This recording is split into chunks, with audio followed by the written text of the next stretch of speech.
Alright, I'm a little sick of hearing this song, so... We have found a promising way forward. Experience and knowledge are valuable assets, but there's something to be said for following one's instinct. Well, what manner of shipwright needs reed-woven boats? The shipwright's name is Wook Evu. He is a Jabral who only moved to Kozama'uka a few years ago, but he has since mastered our customs to an almost frightening degree. He's especially strict when it comes to manners, so be sure to offer him a proper Hano greeting. We wouldn't want to offend him right before asking him a favor. Proper Hano... Oh, that one. Don't worry, I remember how it goes. I do not believe you.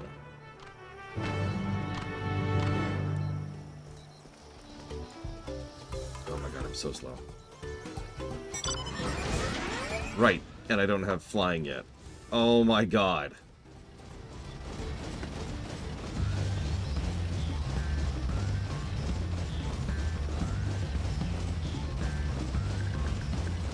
This is what the FF11 stream would look like right here.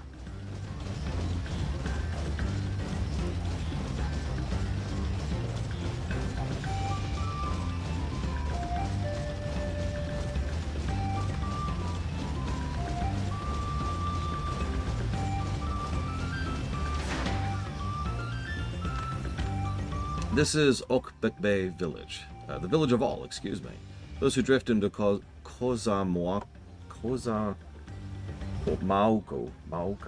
Oh my god, I've lost it. I actually said it just wrong.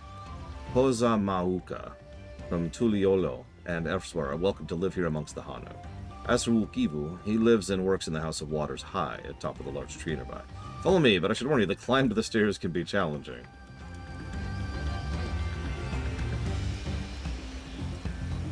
Coffee isn't food, it's a drink, obviously. Now, shakes. Now we're getting a little bit more blendy. If you eat the beans, it's a little bit different. That's not coffee at that point, is it?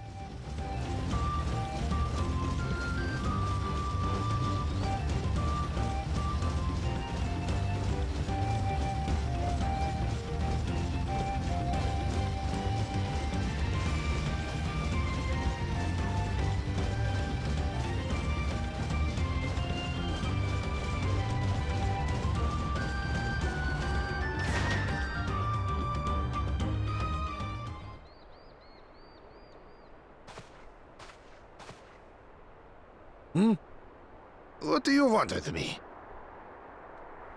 Alright. Wow us. What do you got? Right. The greeting. You can do it, Uklam. No, she can't. She can't do this. Are you kidding me?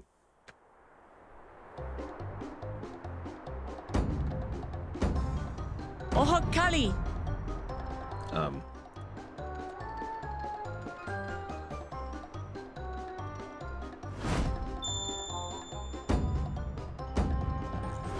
Oh, Kali! Really?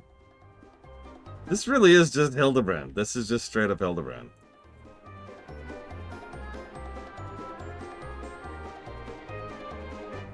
Okay, now what? Good. You brought your manners with you.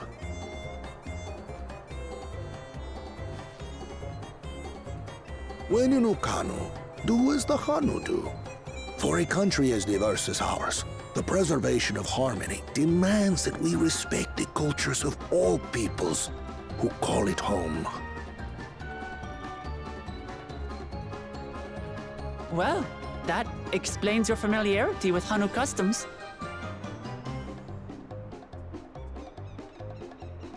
And you speak truth, of course. To live together means to learn about each other.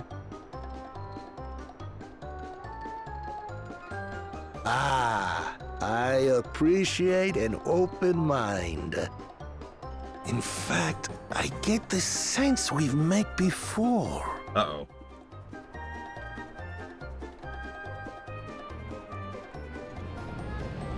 You're Wook Lamont? Oh, what an unexpected honor for old Wook Evu. Here I am prattling on about manners, and I've gone and insulted the third promise herself. There is no excuse for this betrayal of etiquette.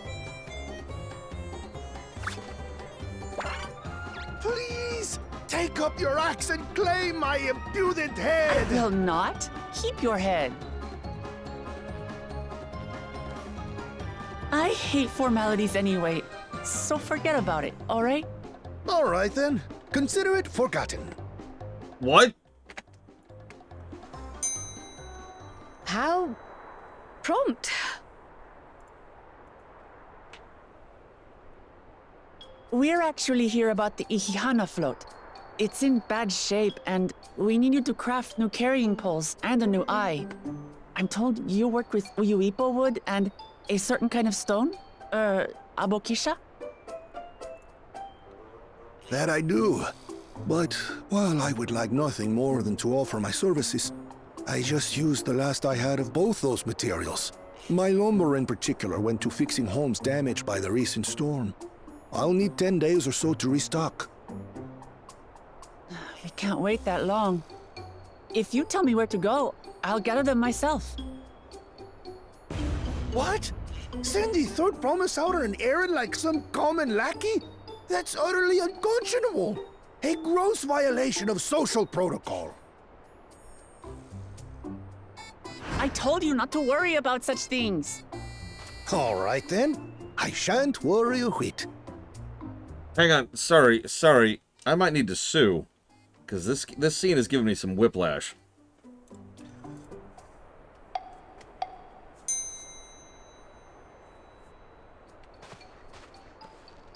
What's with your Hanu friend there? Okay.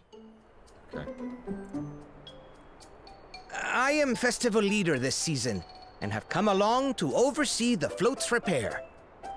As strange as it may sound, Wuklamat and her friends believe the float is an arcane focus, meant to encourage the growth of our struggling reeds. Too many Hanu have forgotten, it seems. But that is indeed the true purpose of the lifting of wings. Your education is impressive, Third Promise.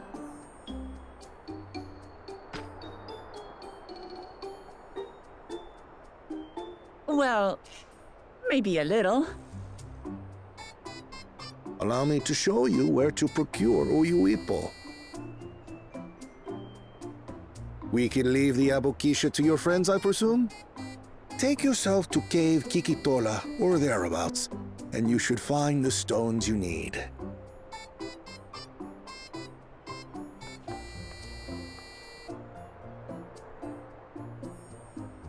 I've been there once or twice. I can guide you.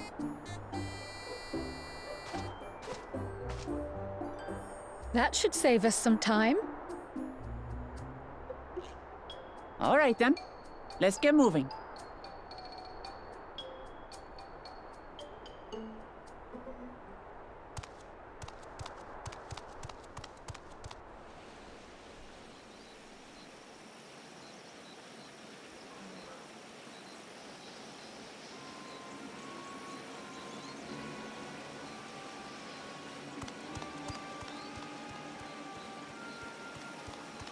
Chosen one of your rivals is making progress.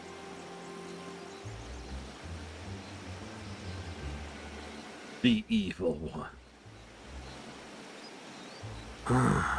Ihihana, you say?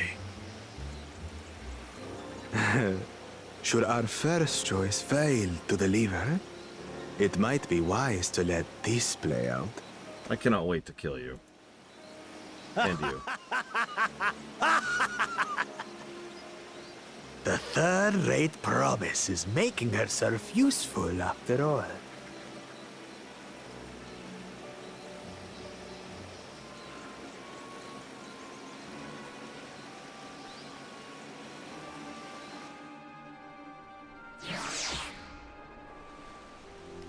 It's okay. I know what we'll do. He considers himself a chosen one, right? So all we need to do is elevate him to godhood. Then, well, the problem will be solved shortly thereafter. Another eccentric fellow, but I feel his heart's in the right place. Cave Kikitolo is southwest of Akanu. We can return to the village first, then head there on foot. Do we have... Okay.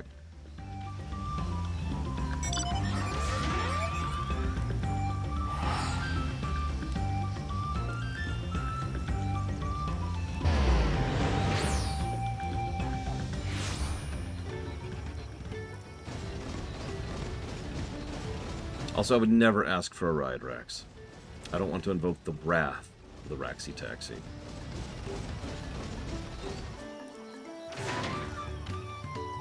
Southwest of here, was it? Let's be on our way.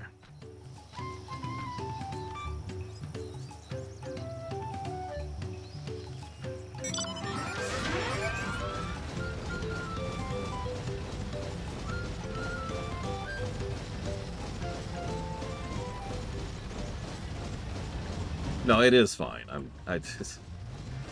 Of course I'm in a bad mood. It's impossible not to be. But this isn't why. I'm fine. The game's fine.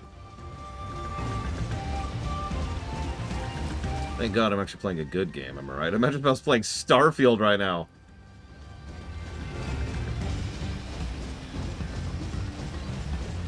Anyways,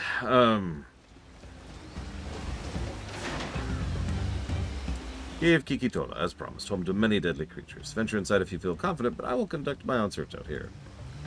You can spot Ra Abokisha by its green-hued glimmer. Bring anything matching that description to me. I shall help scour the Eden side of the cave. You take the west half, I'll take the east. That feels like another split-up moment, doesn't it?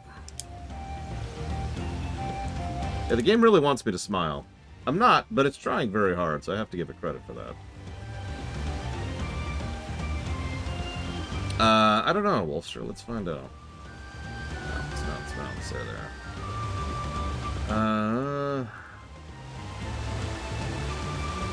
Is this it? No. Looks like I do not. I only have the default mounts plus this one, this one, and this one, which was a gift. And I guess, you know, my actual mount.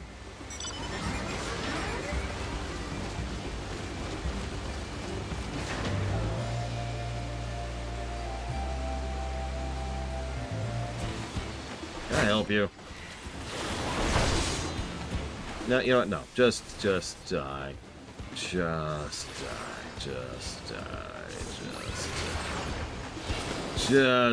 Okay, we're good.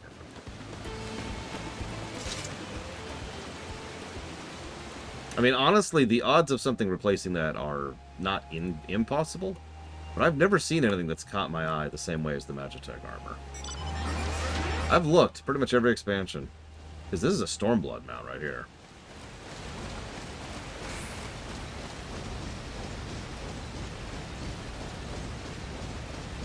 It's not even because of the FF6 thing. I just think it's a cool looking mech.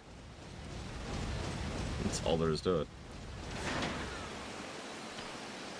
I picked over the ground near the entrance, but found nothing. Do you have better luck inside the cave? Actually, yes.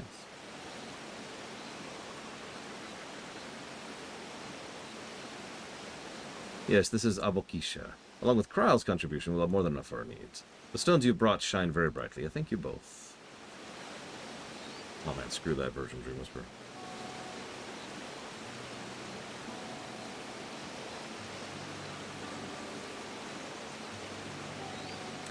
He would have been happy to know we're putting things right. Truth be told, a good friend of mine was meant to be festival leader for this year's Ihihana. When the big storm hit, he did not survive. It fell to me to carry on in his stead. Ah, that's why you agreed to Wuklamat's request, despite your initial reluctance. Yes, it hurts to hear, but she was right. Though I must mourn, I cannot let my grief consume me. Her words made me realize that the path to my recovery, our recovery, is already laid out before me, and I will walk it. For myself and for my friend.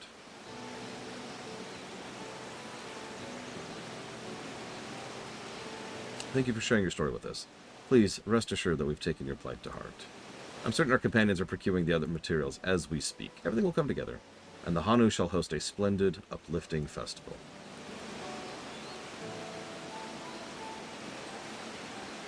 With that, let us return and deliver the Abokisha to Wuk-Ivu's waiting hands.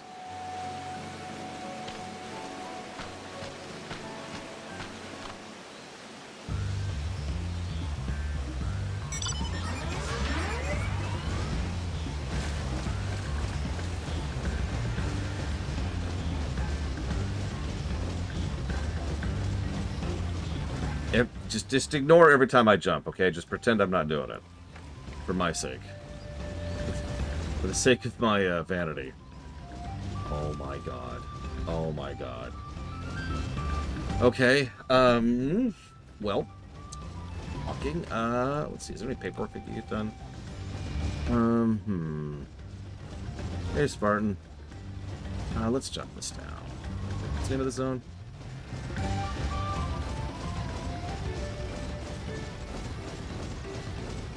Kozama'uka.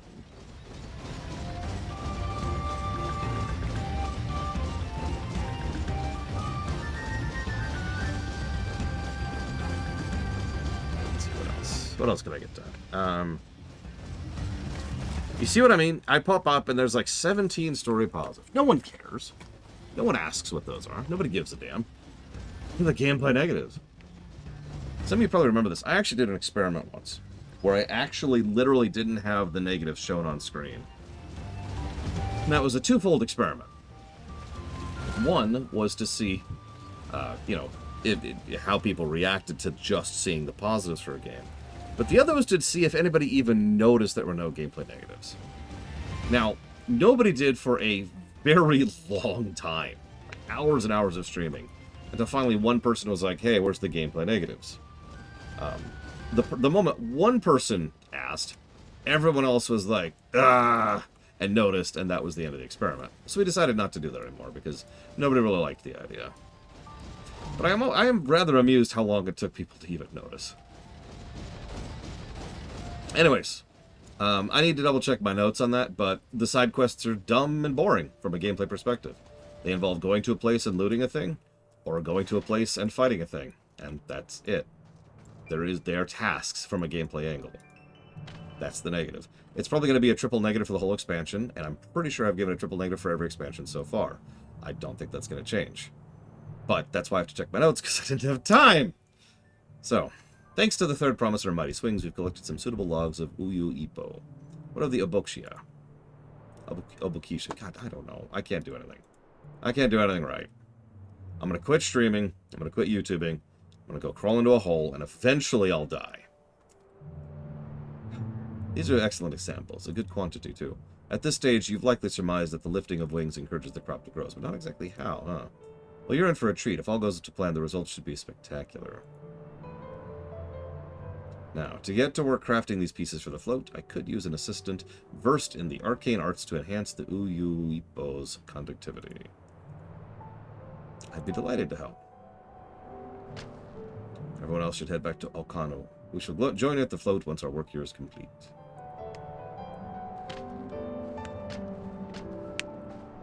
Yeah, we only have one scholar with us at the moment.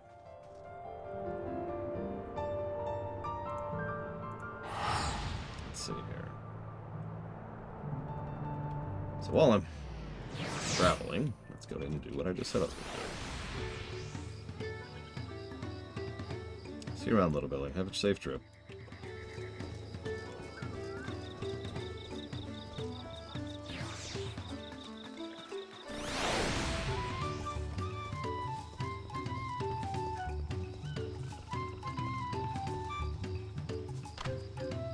Gathering the Uyu Ipo was a trial in and of itself. At first, Wook Evu criticized everything I did, then he suddenly yelled, "I've spoken ill of the third promise and must punish myself." And then he slammed his head into Uyu Ipo tree. I told him not to worry about it again, and it was like snuffing out a candle. He's an odd one for sure. At least we've got the new poles and the new eye. Now we just have to wait for the feathers.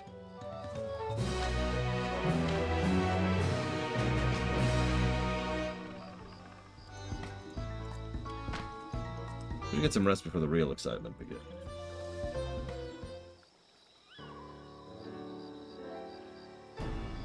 Ah! Up to 5 now. Over there by the float. Isn't that the third promise? The rumors are true. She's trying to complete the feat of reeds by reviving Ikihana. The festival is a prayer for healthy crops, but does she honestly believe that'll be enough to save our harvest? The second province, meanwhile, barely glanced at the fields before leaving Okano entirely. Maybe we asked too much of our young claimants. Wait, which one was the second one? Oh, I wouldn't be too quick to count Koana out. A friend of mine overheard him muttering by the reed something about what needs to be done. Is that so? Maybe we'll see another of his innovations firsthand.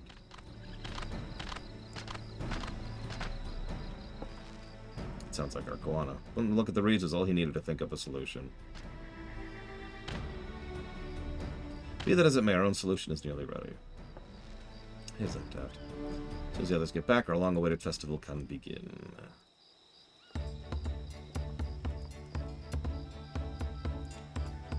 Took some doing, but we managed to gather competitors to vie for the title of Winds Chosen. The winner was only too happy to donate his feathers. You should have seen it. He called forth an incredible gust and sent his feather sailing from Malms.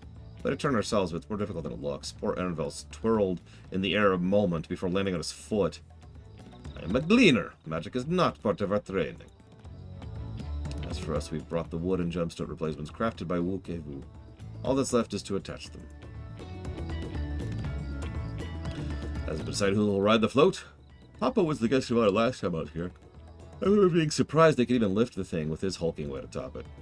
The rider must be a personage of great esteem, which is why an invitation is usually extended to the Dawn servant. This time, however, I have another person in mind. Oh, who is it? Our beloved Ihihana, the lifting of wings, is only being held because of you and your companions. Thus, do I nominate you, Wook Lamat, as guest of honor. Me?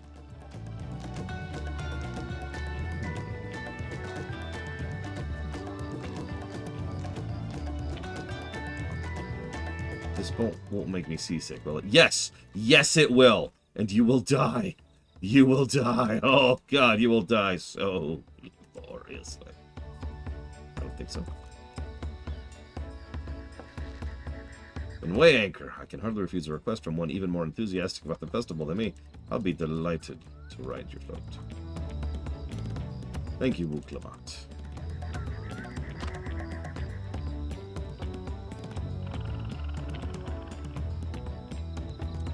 I have roles for the rest of you as well. We'll be carrying the festival afloat in a slow procession towards Kozama'uka. No, Kozama'uka? I don't know what the Y is supposed to be there. Where the sacred likeness of Kijaihi, Kijaihi is ensconced. What I'd like you to do is clear the path of dangerous wildlife so the procession can move along unimpeded.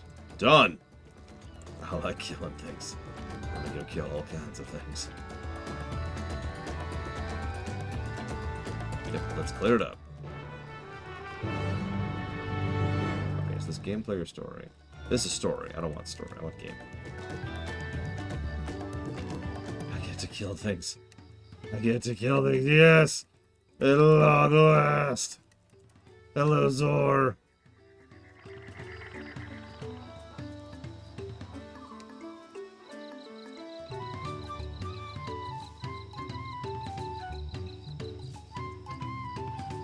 Yeah, there's gameplay positives. And... you know, I hate this game so much. I'm not done scrolling through the gameplay positives yet. Hang on, almost there. Almost there. 543.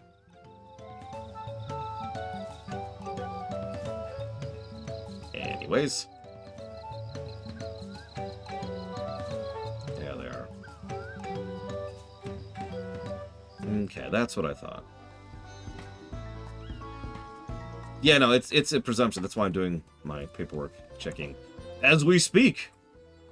The review being developed before your very eyes. So, like, for example, the Churning Mist got its own triple negative. A couple of zones got individual negatives for being bad. And then, like, for example, if we scroll down to Stormblood, Stormblood only got a couple of negatives for side. No, never mind. There's the Ruby Sea. I was going to say, that doesn't sound right. Yeah, no, the Ruby Sea was the Ruby Sea.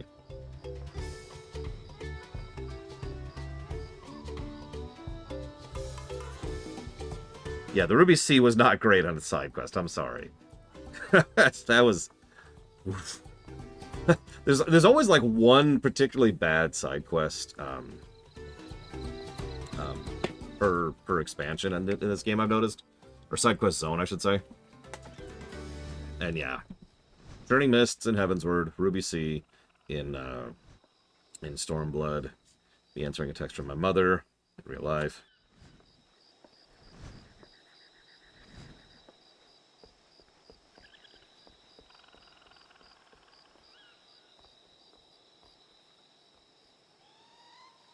So, pretty much, yeah, like, this is the breather period, right? We've had the end of the world. We've had the big arc. We're pulling things way down here. Technically, this is the kind of story that would be high stakes and high scale in a lot of other stories or games. What we're doing is we're assisting with a succession crisis for a nation across the sea.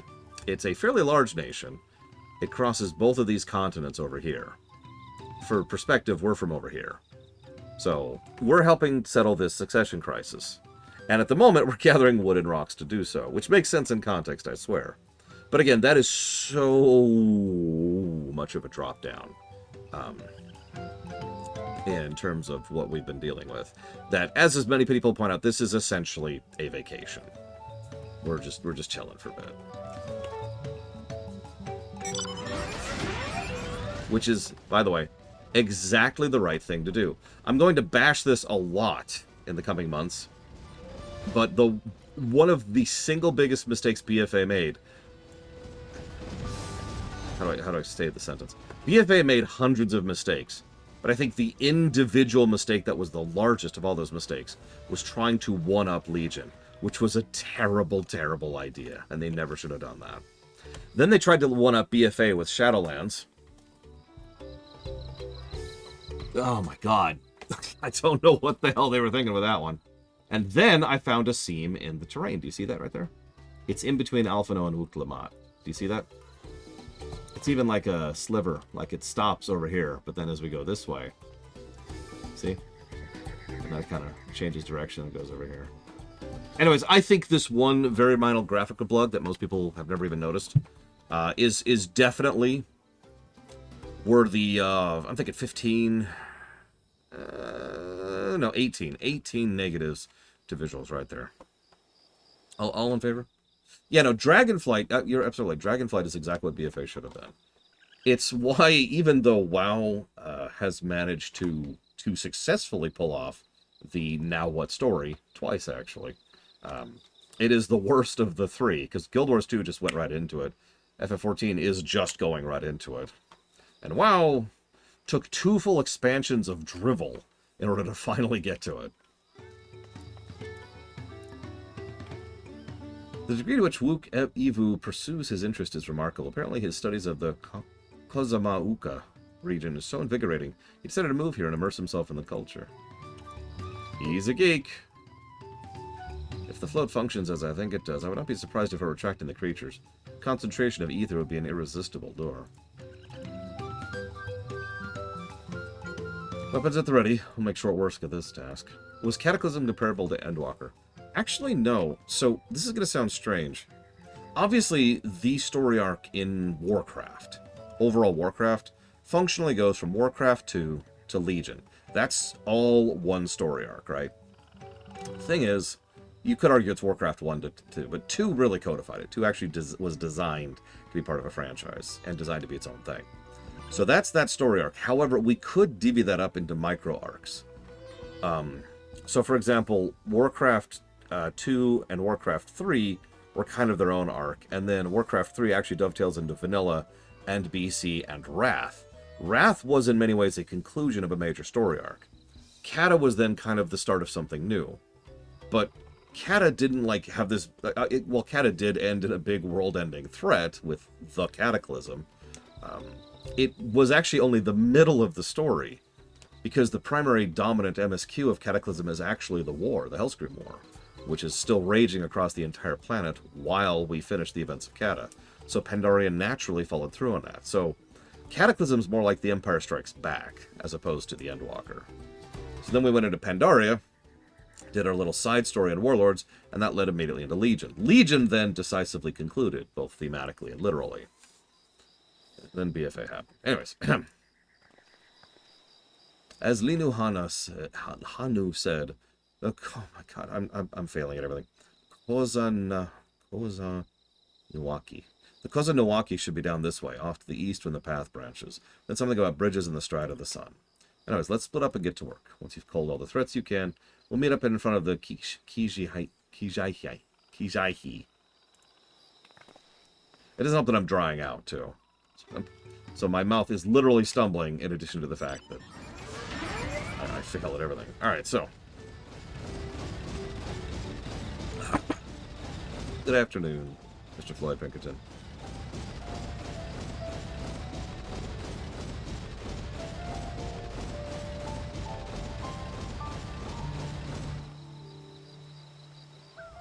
Yeah, going towards the old gods in BFA was actually probably the one thing they did right.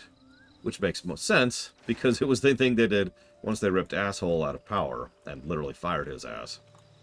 But, the thing is, then they followed through on that with Shadowlands, and that just ruined that completely.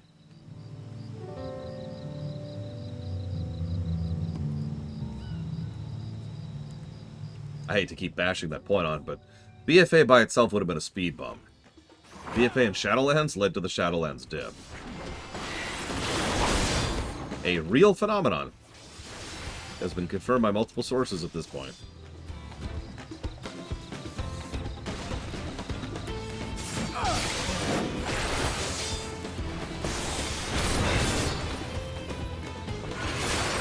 No, the burning of the tree had directly to do with the jailer. They did actually try to explain that away in both Shadowlands and Dragonflight, actually. But that story thread of Teldrassil, of the atrocity of Teldrassil, has firmly concluded as of this point, with the materialization of Yggdrasil within the material plane. No, Mr. Floyd Pinkerton, I'm not there yet.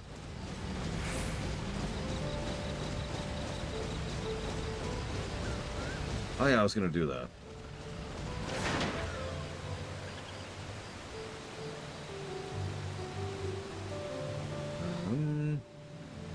Be higher up. Yep, there it is. There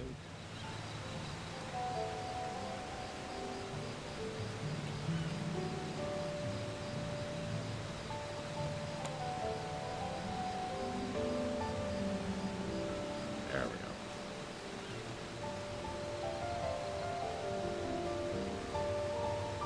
You know, the WoW review is going to be hysterical. It's going to be this non-stop incline of quality and excellence and awesome and fun and joy and happiness. And then we're going to finish Legion and we're going to run into a goddamn wall. It's going to be wild. What's really funny, I think both expansions will actually score better than people are expecting to.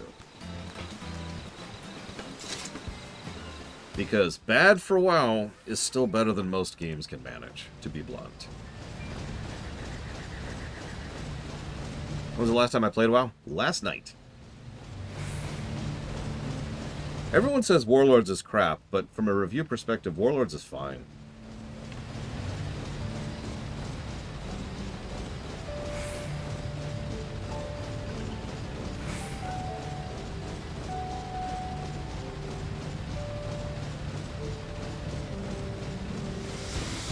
Yeah, Warlord made a couple of fairly serious mistakes, but really, the only thing that really made people hate Warlords is the absence of patch content. There really is only one functional content patch in Warlords, and that is a problem, to be clear. But that's like one of the big problems. That's not really going to do much for the review of Warlords, you know.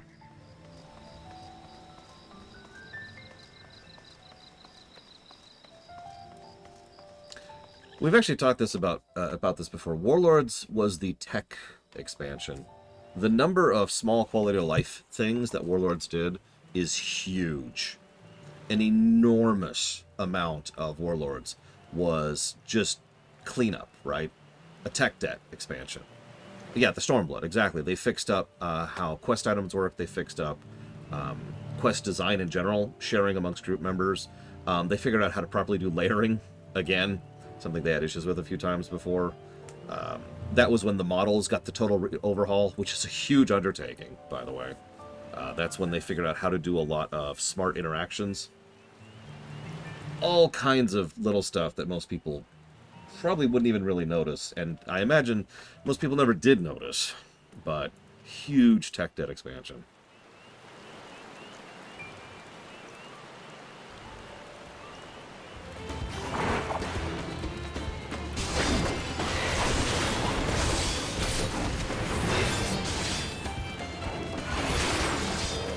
Yeah, the removal of TP and Stormblood was a fairly big sea change, I would say.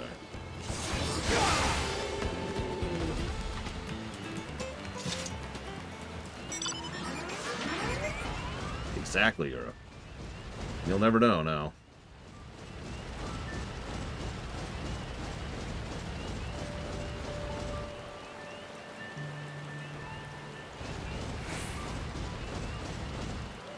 Yeah, I've changed my mind. I don't like that. Yeah, Stormblood is when they figured out dungeon design, too.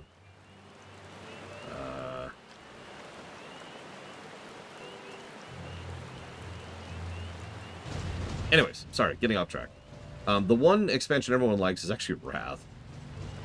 I don't think Wrath will score as well as people expect it to. It'll score well, don't mistake me, but people are expecting it to knock it out of the park. And Wrath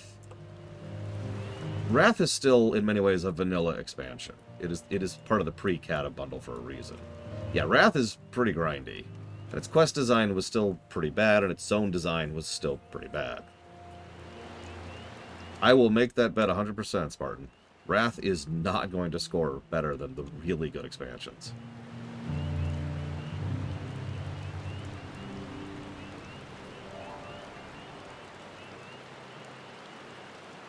Story-wise, there's some good stuff in Wrath. It's when they finally started actually figuring out how to tell a story in an MMO. Oh, sorry, I didn't even see that. We'll see, Spartan. I hope so. Ah, you were a step ahead of us. This must be the likeness of Kijaihi, the Hanu deity of the harvest. A god I can kill? I was half expecting a flying whale.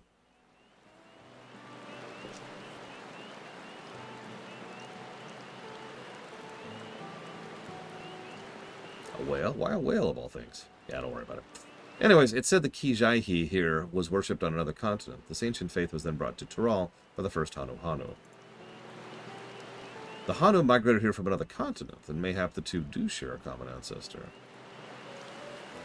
That's all very fascinating, but shouldn't we get back to Linu Hanu? They'll want to know the safe path is safe for the procession. Right, and I need to ride on the float. I'll run ahead and tell them when we're done here. I just want to kill all of them, Rax. Is that so wrong?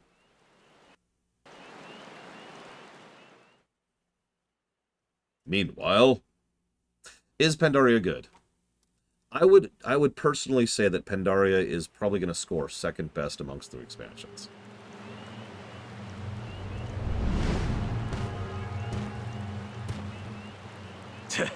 Not sure we heard you right, old man. Why don't you say that again? As many times as you'd like.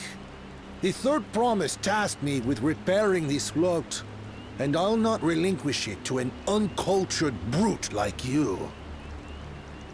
Much less one that can't even manage a simple greeting. We wanted to handle this in a civilized way, but we're more than willing to kill you.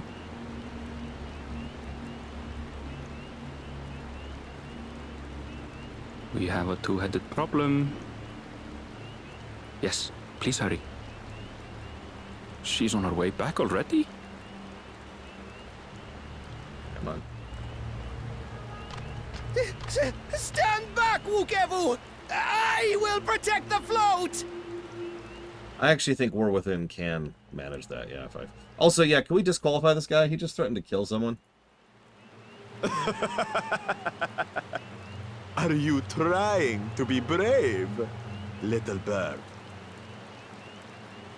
I could never have repaired the float alone. Not properly. But thanks to Wuklamat and her friends, we can hold Ihihana again! This is a priceless treasure! And as festival leader, I would die to protect it! Very well, if that's what you want. No, for real. He should be disqualified, right? Right. Right.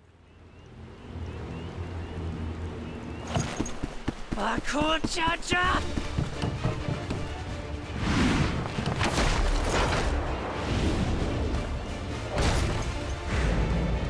way too telegraphed. Jesus, no wonder he could block that. What? Yeah, maybe next time don't telegraph your attack from 5 miles away. God damn, lady. I put everything into that blow. Alright, Yura, I'm gonna need you to teach her how to actually be a warrior, okay? Good. The better for you to understand the gulf between us. But you need more lessons. We'll carve them into Oh, your no. mangy hide until you cry and beg forgiveness. Oh, thank God.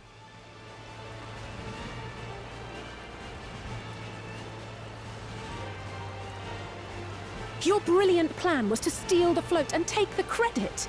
The so-called blessed siblings are nothing but cheats. Your scorn is sweet music. Come, weaklings. We'll crush you each in turn. Or all together, if you like.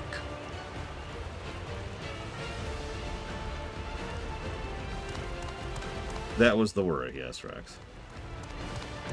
Calm yourself, Chosen One. If you fight in earnest, this will end in a massacre. What's more, we have word that our other prospect is on the verge of success. Then it would be foolish to expend effort sweating nuts. Lucky for you. Eh?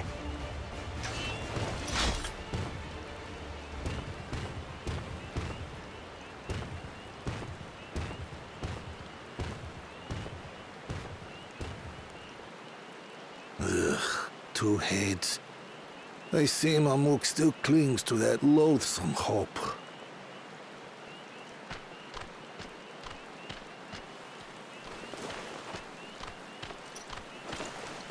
Talk to us, Third Promise.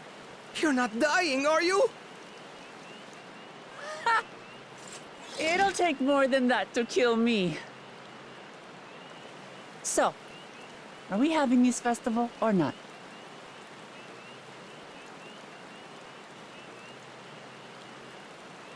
Yes! Yes, we are! Okay, I am impressed they managed to make a bird look like he was smiling.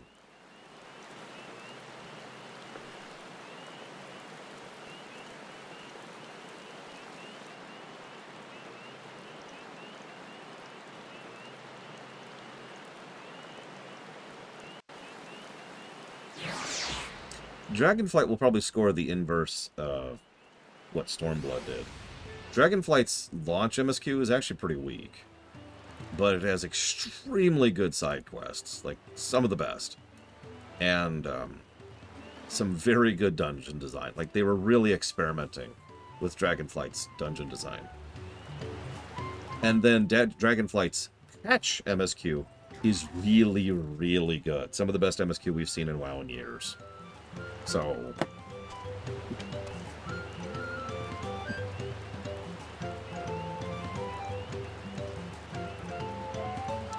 I'm glad we kept the float out of Bakul Jaja's clutches, but gods, he brushed me aside like it was a bothersome gnat. Yeah, you're like level 5. It's fine, it's fine. Tense encounter. I'm thankful Alphino thought to share those link pearls.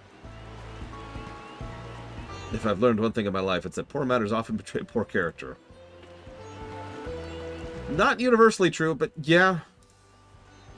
He wanted us to leave so he could steal the float. A coward and a thief.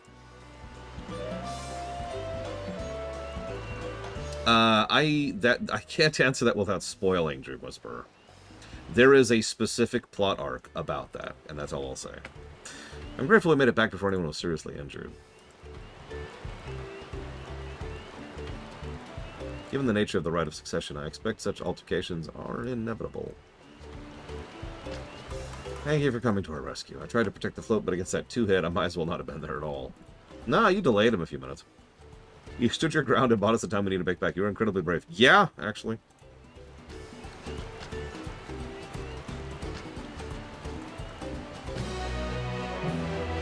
Yeah, no, exactly, 5. Like, just, oh, really knocked that out of the park, didn't they?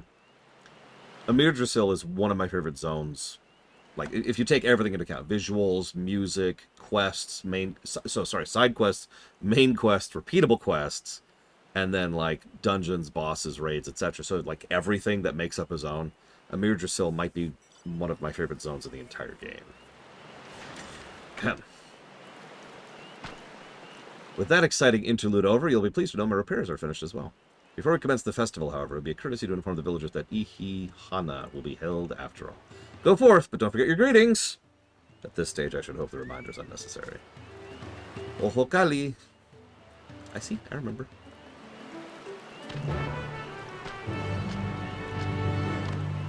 Yeah, see, that's the thing. I wouldn't call Rex disrespectful.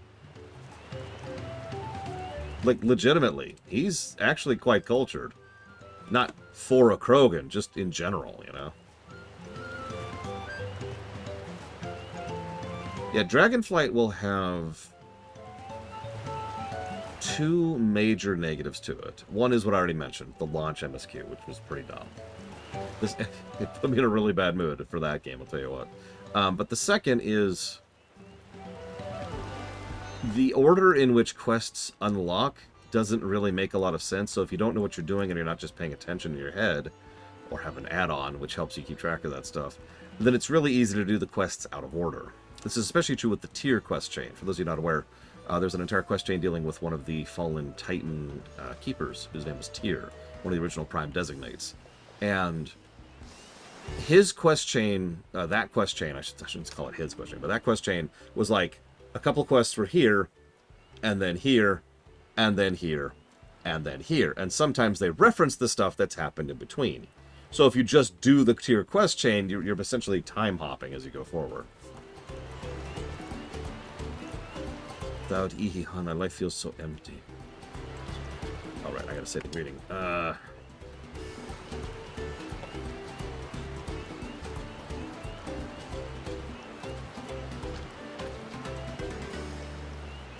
Ohokali.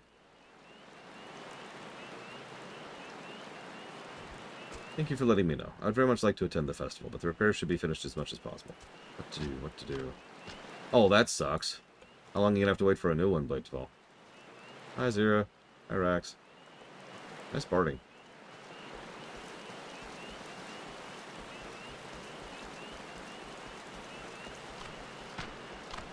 Oh, it literally just happened. Gotcha. There's nothing to look forward to anymore. Hashtag relatable. Ohokali.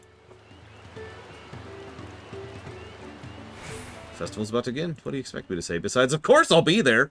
Cleaning up after the storm's aftermath may have been hard on us all, but the lifting wings is tradition, and a joyous one at that. I won't sit here brooding my days away. Give me a moment to be ready.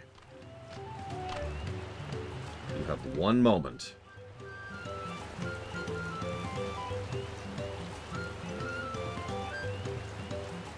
I heard about that, Mr. Floyd Pinkerton.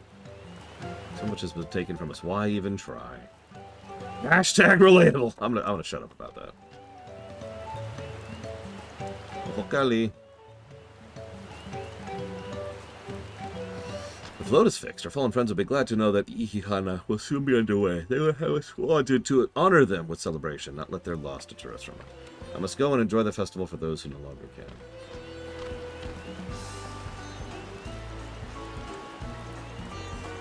Listen, we're just going to make sure that the right people are in charge, Talia.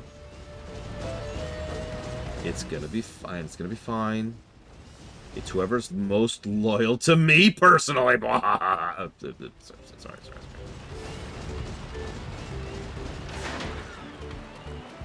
The Hanu were pleased to hear the festival's going ahead, I imagine. That as well. Once your friends return, the lifting of wings can begin at last.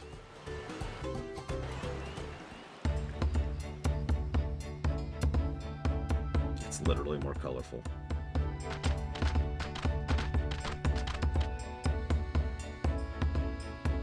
And no, Dream Whisperer, not yet. I should put that in question mark.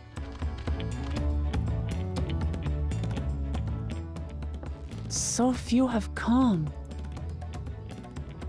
Patience. Once Ihihana gets underway, no Hanu will be able to resist joining in. Just so. Ukevu knows well the heart of the Hanu. Have faith, Third Promise, and climb aboard the float. It is time for the lifting of wings. Right. Off we go.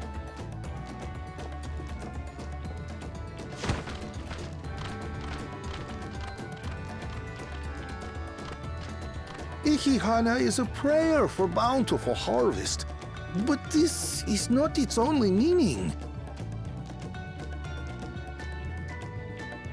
It is also an exchange of pledges between rider and bearers, a commitment to a long and fruitful friendship. Listen well, friends! The personage we bear today is Wuklamat, the savior of our beloved festival!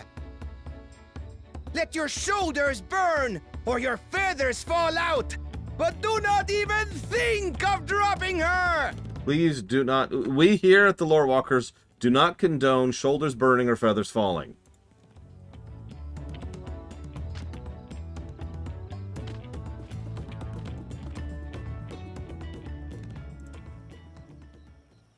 Ready and...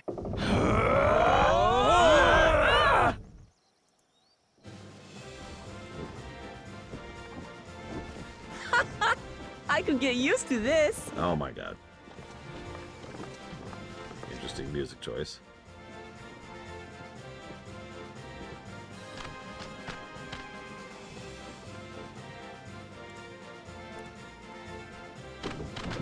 Will empty bellies stop you from joining in the fun? Come and help us carry the float!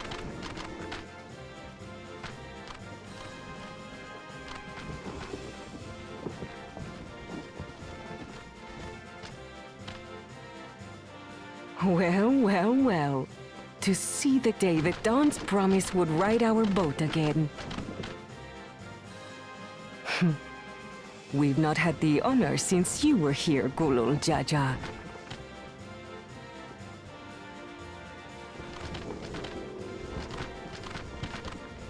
Right. We've enough bearers now. Onwards to Kozama'uka!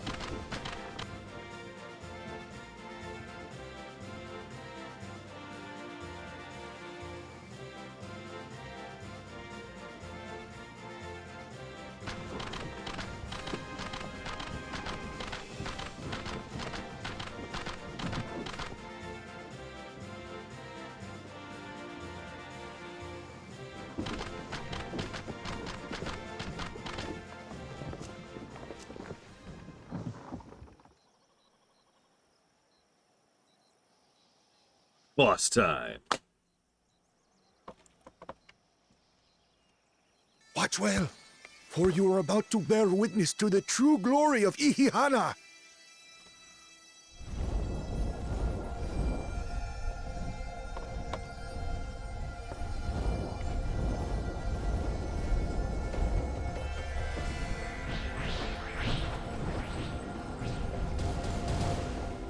The float draws upon our life force, concentrating and amplifying the energy.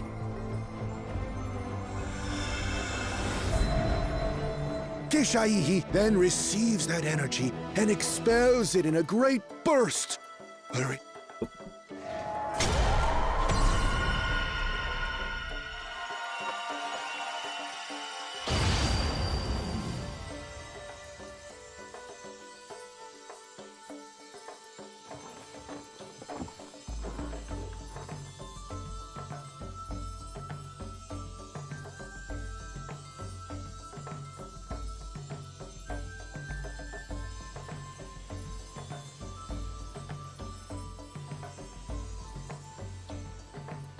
Yeah, that was the recoil there, Lunarith. That was very on accident.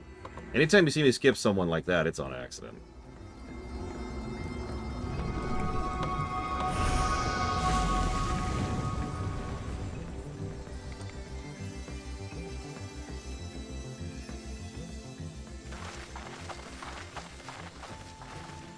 It worked. Like a literal charm. Seriously, Rax. The float really was helping the reeds. was amazing! To think that such a thing was even possible!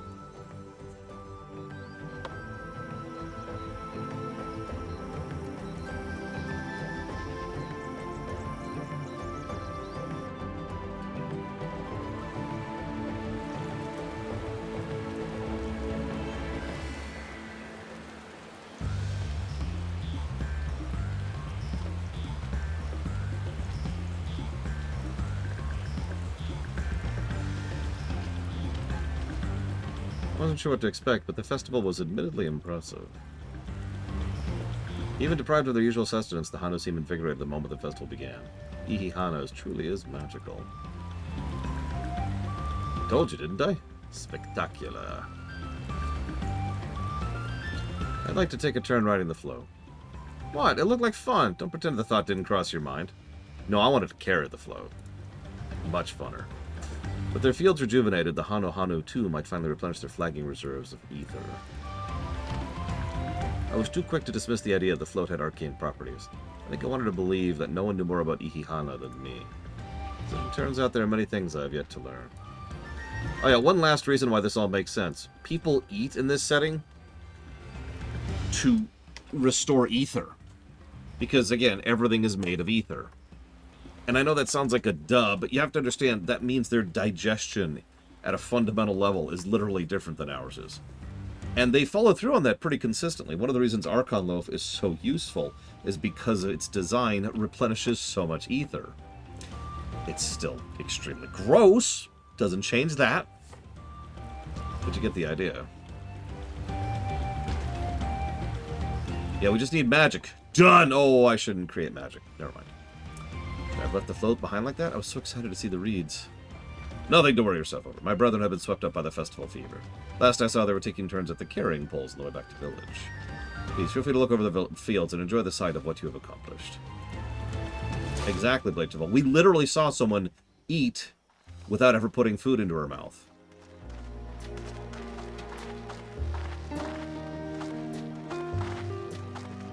Like, that's really cool. It's one of many reasons why this is more fantasy than sci-fi. We've discussed that before. Some of them still look a bit sickly. I imagine even the harvest magic has its limits. If the Hanu continue their festival tradition year after year, though, the entire field should eventually recover. Alright, so this is all too positive. So how's this going to fall on its face? Where does that leave us with the feet, then? You've got nothing to fear on that account. Our situation could never have resolved itself. The revival of even a single reed would have served to demonstrate your commitment to the task. That you recognize the nature of the float and found a near-perfect solution in Ihihana proves your dedication. Okay, I'm really happy that this turned out, and I'm very fond of this story arc, if it's not obvious. But I have to point out that she completely lucked into this solution. What's more, I don't think I've seen the festival produce such impressive results since I was a mere chirper. We have been lax in maintaining the float, diluting its magic and reducing Ihihana to hollow theater. But today's events remind us of the power in tradition.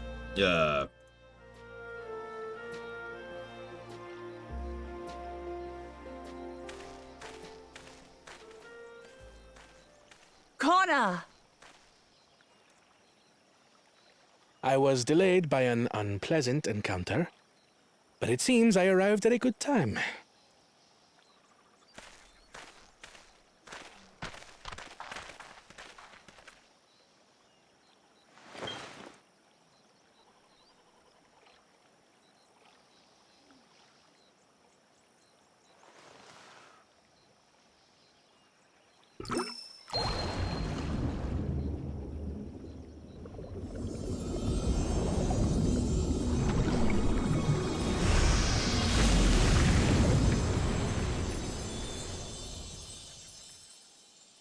What? Oh, isn't that wonderful? What? You just pour in some mystery liquid and problem solved? Stagnant ether was to blame for the reed's poor condition. I assumed that was an alchemical concoction which enhances ethereal conductivity.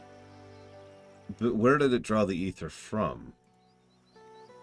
It utilized the flowing water as an ethereal current, thereby promoting the transfer of life energies. From where? Like, I get what you're saying. Trust me, I understand where they're going with, but, like, where is that ether coming from? Because that usually comes at a cost and consequence. We've actually seen this in this very setting. When you draw ether artificially from something to fuel something else, there's usually some detriment for that. You don't just whoosh, and it's just better. God damn it. I'm sorry, what are you asking, PB Good Faith? I didn't understand your question.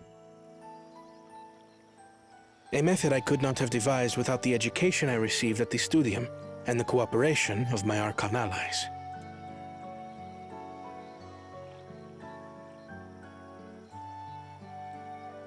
Archon allies? You see, Lamachi, this is why we need to embrace foreign knowledge and technology. No, before that, PB Good Faith, you asked about which expansion. You said, this expansion or an old one for you to find on the VOD, and I didn't understand what you were asking about. Employed appropriately, they make light work of what would otherwise be arduous labor. There's no need to lug around heavy floats.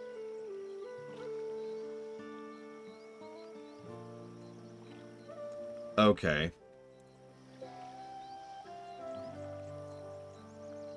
Well, you always were the clever one, brother. The character name is Zero. She's a character in the patch content from Endwalker. PB Good Faith. Your approach was no less effective, Wooklamat. It achieved the same result. Indeed it did. And you enjoyed the festival, yes? I did. It was so much fun. Having visited your village before, I thought I knew everything about it. As it turns out, I knew very little. About the reeds, about Ihihana.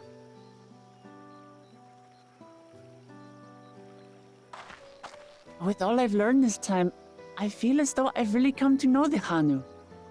And I like you even more now than I did before.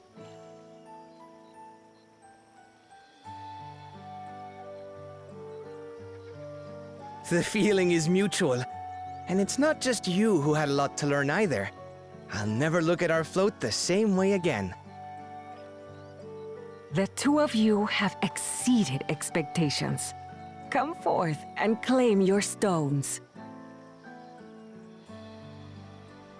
I don't agree, but I'm not going to get arduous about this because I don't want to go down that rabbit hole.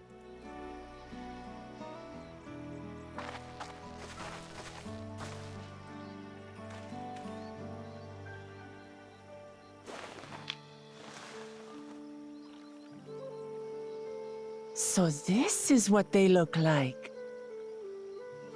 Go on, set it in the tablet. Yeah, we got a block Cupa. First crystal get.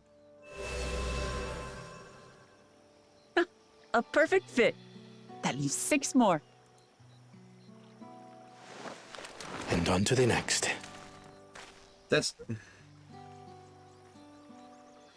Not even a moment of celebration. That's Kona for you. Third promise, you must join us for Ihihana next season. As Dawn Servant, of course.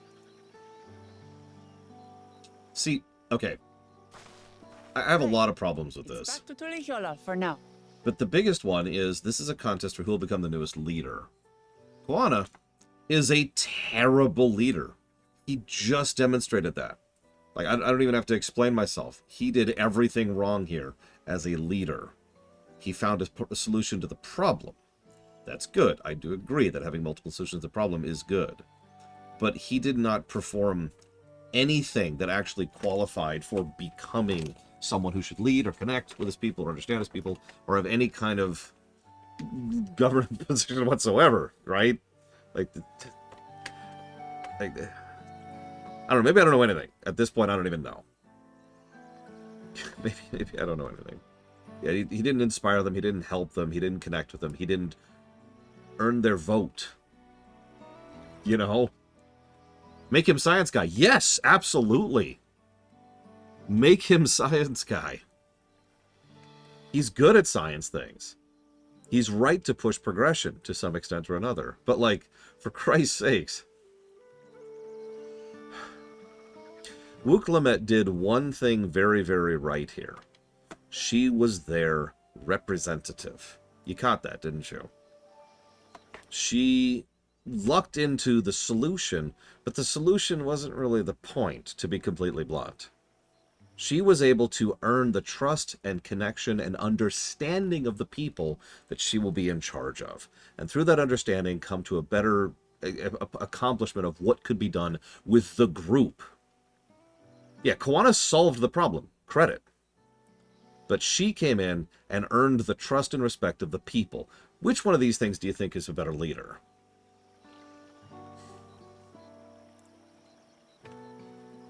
Thank you for having us. I look forward to seeing you all again.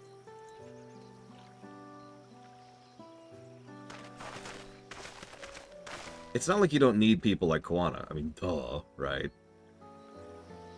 And Bakul, he's just over there being a dick. These are interesting times indeed.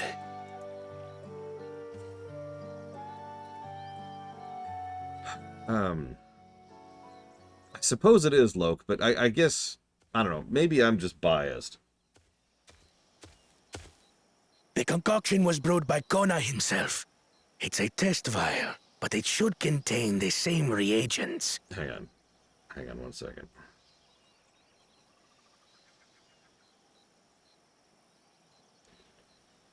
Oh, for Christ's sakes.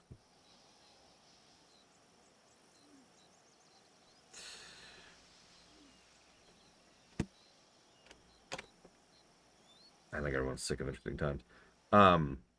Well, no, it is, Rax. He's completely and comically missing the point.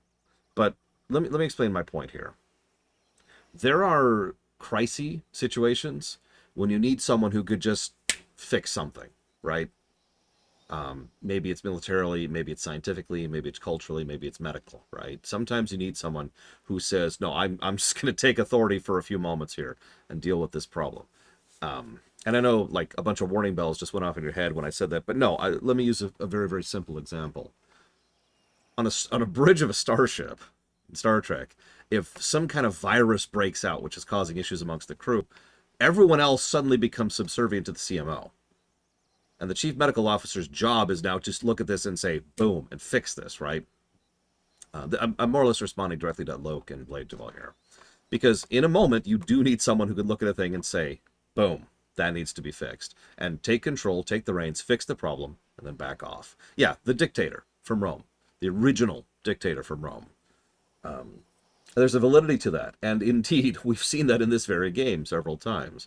So, for example, let's say... Let's rearrange the scenario a little. What if Wuk-Lamat showed up, did her festival, gained the knowledge and respect and trust of her people, but didn't fix the problem? Under those circumstances, yeah, exactly, Ross. Under those circumstances, having someone like Koana who could step in and say, do this, fix the problem, would be completely valid and indeed what I would personally consider to be correct. Because the crisis situation needed to be resolved, so the reins were handed to the person who could resolve it. But in the reality of who is the person, I know, right? You see where I'm going with this, really. Because the idea of having a council is something I've been pushing since the beginning. Since it's literally this morning. But the point is, I think Wuk-Lamat is the kind of person who is more capable of connecting to the people and being the kind of person who could recognize the realities of the situation and make the call to step back to allow Koana to make it. You'll notice she wasn't actually particularly put out by the fact that he just fixed the situation, right? She wasn't super like, oh, no, that's unfair, or he cheated, or anything like that. No, she was just like, oh, yeah, go ahead. Because of course she was. Because she, like Picard, to bring it back to Star Trek, is the kind of person who, by everything I've seen, would be willing to take a step back and say, all right, you deal with this. Which once again means she would be the better leadership quality than him. Yeah, exactly. You want someone delegating. You want someone who has that ineffable quality. You want your Captain America there, who isn't better at any individual thing than anyone else, but who knows how to say, you do this, you do this, you do this, and can listen to your advisors, and can listen to your counsel, and when they tell you something, you trust in them enough to do it, right? I'm sorry for going down the rabbit hole on this. Let's ignore yesterday for a second. This is true in general. Right, this is something I've been banging on about for years in fiction. It's something FF14 usually does very, very good with, actually, is the idea of backing away from the strong leader type, right? God's sakes, WoW has been going into this. Have you looked into who's actually running the Forsaken Council recently? I'll give you a hint. It's nobody, because there is no leader of the Forsaken Council. They're a council. Moving on. Sorry. So, the concoction was brewed. All right, sorry. This is voice acted. I'm just...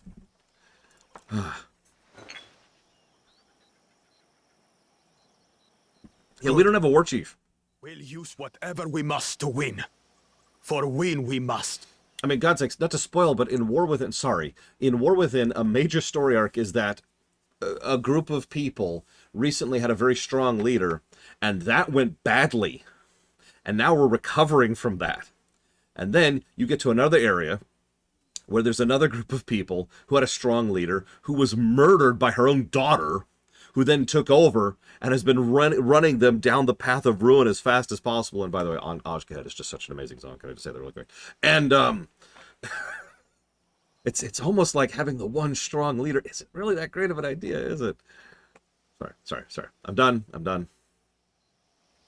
Blateville asked me how much writer factor do I have for this expansion. Pretty high. I would say like, oh, I don't know, like reddish, if I was to use that scale.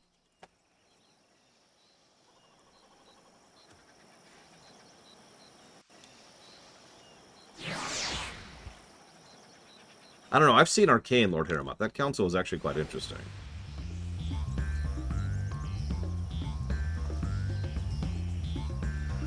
You know what? Actually, yeah, Dune.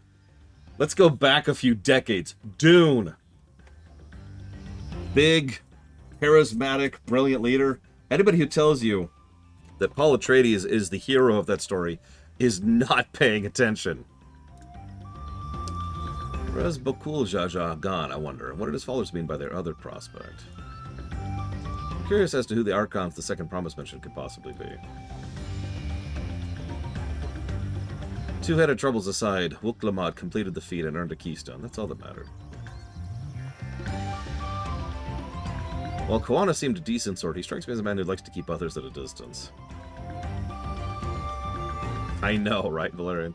My journey has just started and already I've met so many wonderful people.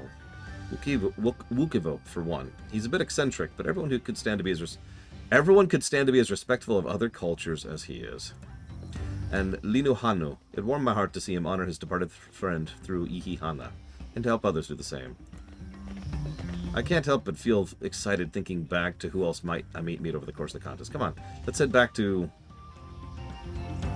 the Shbalyav Tea.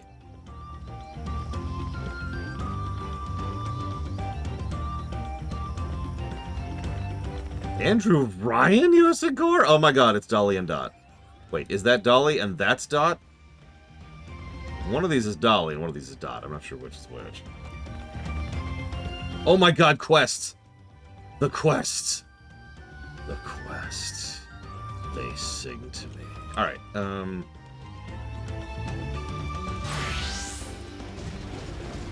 oh, let's do it.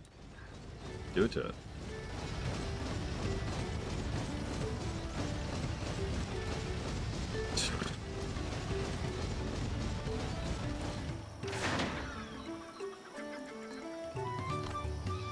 You're Wuk-Lamat's companions, aren't you? He smiles upon me. I'd hoped the great bird would guide one of the village's saviors to me. You see, the time has come for us to make our customary offerings to Kijaihi.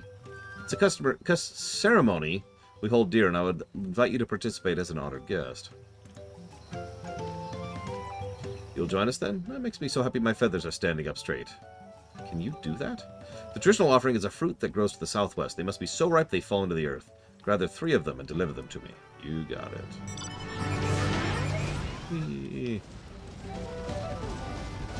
You know, actually, since I can't fly, I just realized I should probably gather then do. That'd probably be quicker. Let's gather then do, shall we? I usually don't like doing that in FF14, but usually I can fly in FF14, so... we will compromise.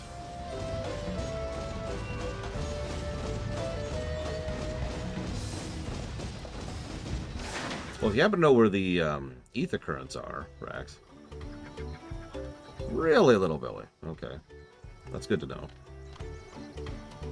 Welcome, honored visitor. Thanks to your efforts, the reed grows robust, and at last I can make reed dumplings again. They're every bit as delicious as I remember. Although I want nothing more than to eat until my belly bursts, I've saved a batch for those who are planning the reconstruction of the Great Stairs. I'm much too full to make such a journey, however. Might you deliver them in my stead? Surely my friends will be glad to receive them from the very man who revitalized Okanu's festive spirit. Oh yeah, right. Whoops. Shoot. One moment. Yeah, I was going to say, this feels like a Stormblood stone, because I noticed there's a whole southern half of the map down there. I saw what you're doing there, game. Hang on, let's... Whoops. There we go. Sequence break! Sequence break! Did Shadowbringers do that? It did do that with the one coastal stone. Zone, I remember that. God, I'm stuttering today.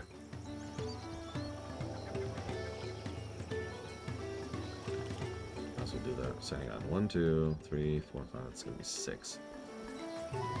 Let's do these ones then.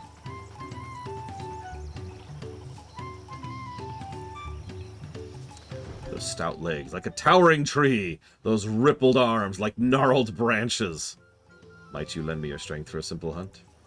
The storm left more than destruction in its wake. Fearsome beasts now infest the forest, and their culling is an unending task. Reports tell of a trio of Uouts who have been sighted near the lurking near the docks to the east. Easy prey for the likes of you. Exterminate them. Kill them. Kill them, my minions. I must kill this capybara. Die, capybara. Die in a fire.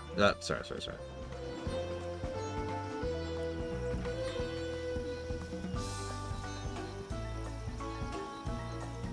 What?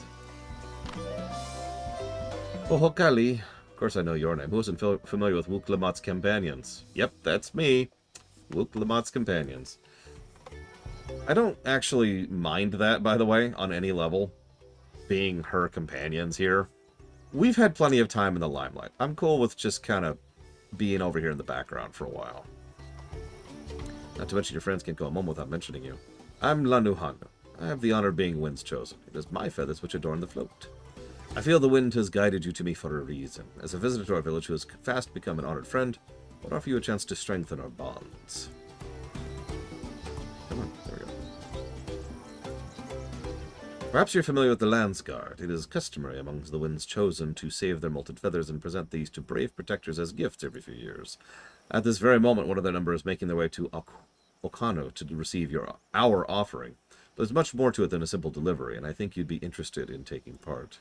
It would deepen your understanding of our ways, and perhaps you and this member of the Landsguard will become fast friends. I would start with a small task, if you're willing. Nahanshe is the name of our guest, and he was due to arrive some time ago. I fear he may be lost. Could you search the road for him? I'll stay behind in case he arrives here after all.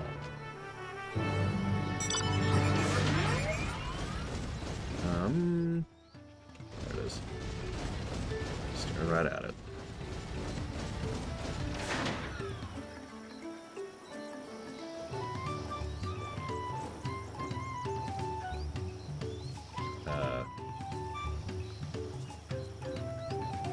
Huh. Well, I was hoping for a thing to make me go faster. No joy.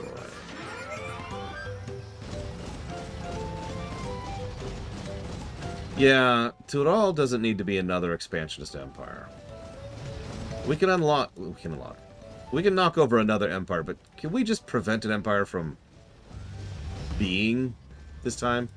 Like, can we stop the empire from forming? Be a nice change of pace, you know? I've knocked over so many empires at this point, I'm getting kind of bored of it.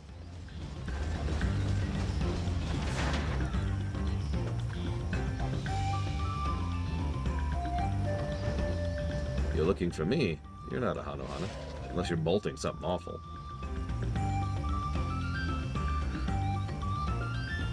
Ah, so that's the way of it. Well, now that you found me, I suppose I better get on with it. Sorry for my lack of enthusiasm. I joined the Landsguard hoping I could bust some skulls, slaughter some beasts, you know, use these muscles of mine. For a merchant assignment, I'm lugging crates of supplies around. It's not exactly what I had in mind. But you're using your muscles? I suppose complaining won't get this done any faster. Let's go meet this Lanohana then. I don't think I do. Let's see what travel is it do.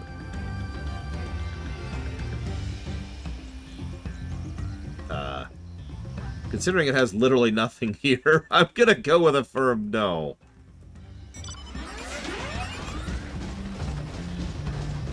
Literal nothing. Wow. Alright, okay.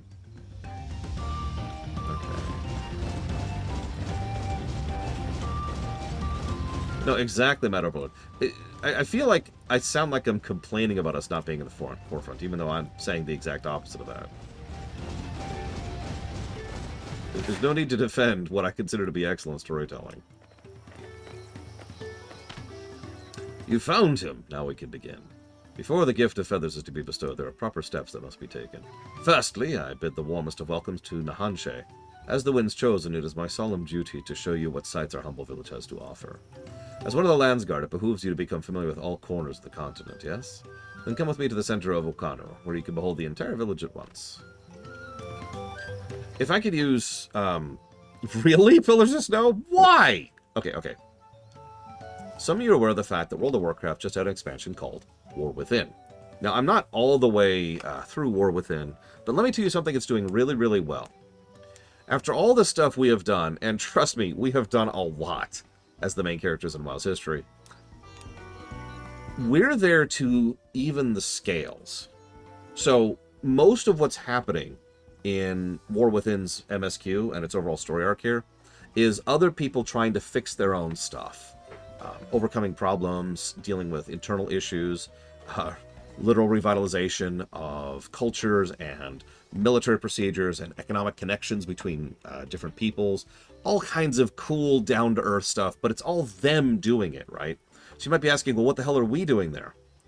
Well, there's an external force. I'm going to start to speak vaguely to avoid spoilers, but there's an external force that is trying to tip the scales of the region in their favor.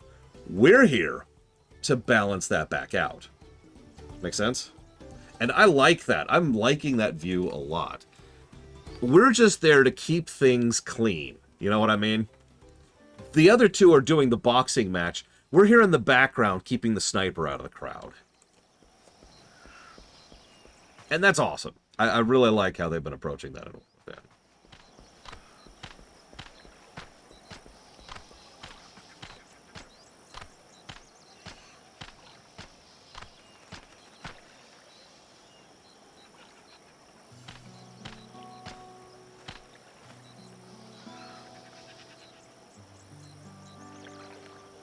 Yet, Blade of All. Take it all in. This is Okano. As you can see, our homes are made from wood and reeds, both of which the forest blesses us with in abundance. But nature's blessings are to be treated with care, for dry reeds can easily catch flame, and if they do, we risk setting our entire village alight. Bingo, 5. Building waterways through Okano is a way to protect us from such incidents, but aquatic beasts can travel them as well, and when the beasts become too great in number, we beseech the Landsguard to cull them. Do you know? I always thought hunting duty was a way to keep us sharp. While I'm here, I'll make sure nothing troubles your home. All of Okano would thank you. Those people are stupid! Pillars of Snow. Sorry. Those people are dumb! Sorry. Those people are literally Hitler! There we go. I think we've gotten the calm and considered and well-reasoned opinion across now. Now for the reason you came. The feathers of the Wind's chosen. They are used to adorn the equipment worn by the Landsguard. The design evokes the images of Kishaihi, the great bird revered by all Hano-Hano. The feathers give it a touch of authenticity that makes the soldiers appear all the fiercer. Every soldier's outfit is designed according to their profession, and each feather must undergo an elaborate process of dyeing and oiling to meet the Landsguard's varied needs. Talk about bespoke. Yeah, I know, right, Blade Javal? Like, I don't even feel... You notice I didn't even give a counter-argument, because that's so duh that there's nothing to give. So without further ado, let us begin. I must ask that you come to meet me at the gate to the southeast. Fine, I should warn you, I'm not known for my delicate hands.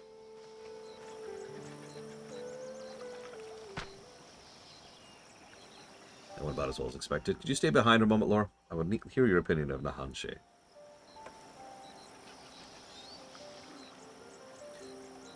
He's not the most... He doesn't want to be here. I'm just going to be honest. I have the same impression. Truth be told, his attitude is the same as every Landsguard troop who comes to receive this gift. And we're meant to fix it. Oh, there's nothing we've encountered that even comes close to threatening us. Like, they've been talking up Big Boy over there. No. He's like a mid-boss in a dungeon. He's nothing. This is a rite of passage of sort. The Landsguard sends us troop whose rough edges want for polish, and the tasks we set before them serve as a whetstone. Over the course of our work, they gain great insight into the history and meaning behind this exchange of gifts. Soldiers with a tangible bond to their charge will protect it all the more staunchly. In recent days, however, even our treasure of knowledge has been enough to rouse the spirits of some, but working alongside someone as capable of you, Nahanshe may find the extra motivation he needs. Now then, let us proceed to the southeastern gate, and while this goes without saying, let's keep this little conversation between us a secret. Yeah, Wuk-Lamat, she's got some threats. Us? Pfft. Nothing here is even close to us. Nothing here is in our zip code. And that's awesome. Don't worry, I'll do it. I do it. I'm not ignoring it.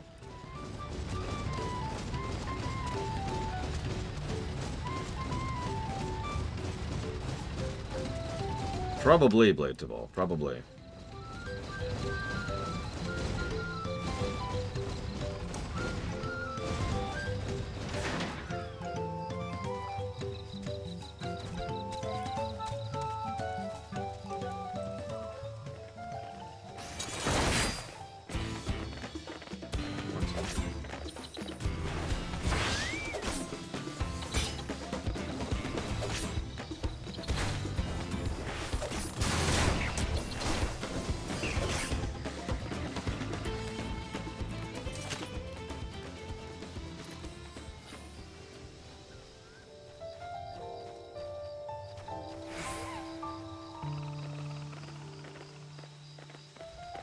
Really, Rax? Anyway, sorry, yeah, I'm mostly just speculating in a vacuum. Forgive me. You know me, it's essentially impossible for me at this point in my life to not think about something as I'm doing it. I don't think that's possible, you know?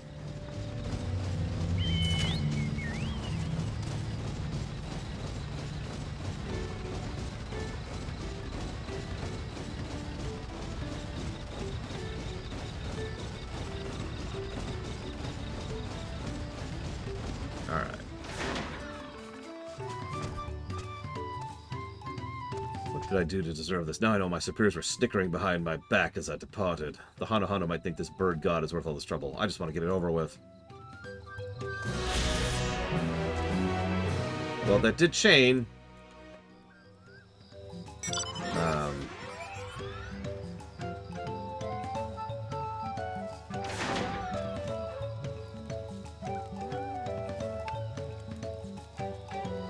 I'm grading the game harshly, Blade of all.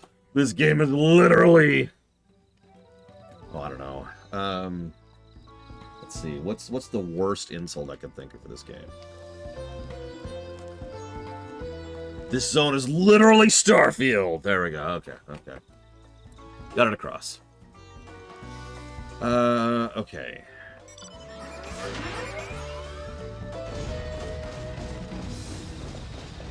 That is partially true. I do agree, Blade Javal.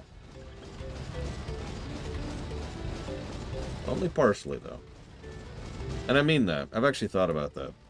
Because even if a story does something good with something bad eventually, it doesn't get rid of the bad, you know. It depends, right? It depends on what they do and depends on how they do it. It especially depends on how much retroactiveness there's going on there. Oh, Hokali, might you spare a moment to lend a helping hand? With the reeds sprouting more vigorously than ever, the time has come to repair our weathered roofs. However, wet reeds will not do at all. They must first be thoroughly dried, or the roofs are likely to collapse at the first drop of rain. I ask that you collect the freshly cut reeds placed in your building to the east and help deliver them to Kozama'uka, where the gentle breeze shall dry them. Help us with this task, and I promise you will be satisfied with your reward. That's also true, Blade Jabal. That is another thing that happens. Sometimes something bad can become worse. Sometimes something good can become something bad. Like, we've seen all kinds of things over the years. Sometimes a game spends hours and hours on a story point, and I'm just like, okay. And it's not good or bad, it's just there. Sometimes we get to the big dramatic scene, the guy's like, my real name is Lydon. And I'm just like, okay. What's the... Hi, Canada Banks.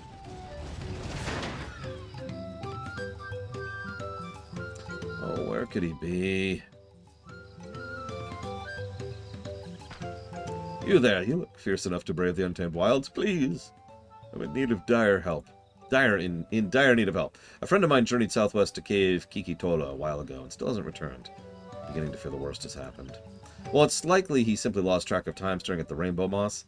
I keep thinking about all the beasts skulking about. Please check up on him, if only to set my heart at ease. I'll stay here in case he comes back, but in the meantime, visit the cave and search for him. I wager no other Hanu will be nearby, so he shouldn't be that hard to spot. Yeah, no, I don't know. I'm not sure I can bring it in myself to insult a game enough by calling it FF14 1.0. Remember, I played FF14 1.0. Ugh.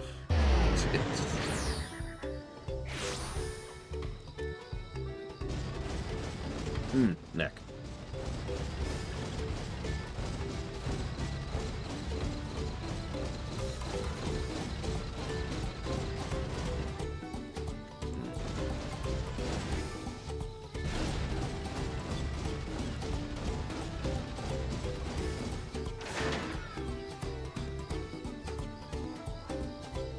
There truly was no life in that void.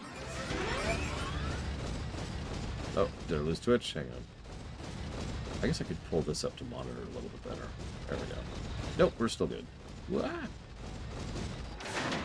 Alright, Nahanshi boy.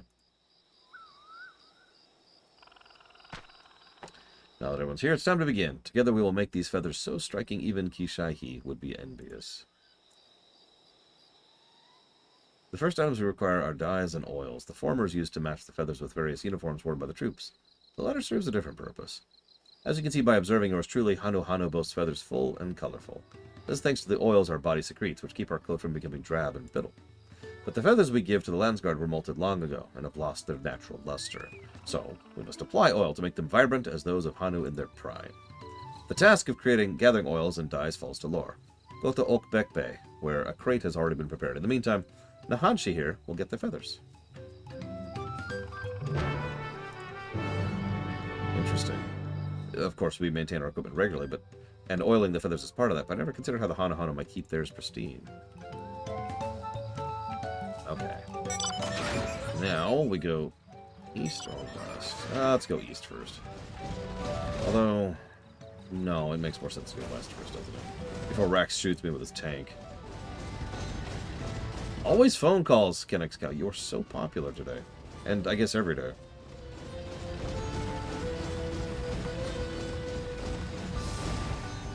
Right. So, people keep getting on me to be more honest about that. Actually, so I gave 3 positives for the MSQ quest here. It's good. It's solid. I love how much sense it makes. I love how it showcases... oh my god, I can't think of her name. The main character. I love how it makes... I don't know, it's just perfect. It's so wonderfully a combination of down-to-earth and grounded, but at the same time being substantial and significant. It's food, right? It's one of the most fundamental principles of life. And it was having a deleterious effect on everything in the nearby area, to the point where everyone was affected by it.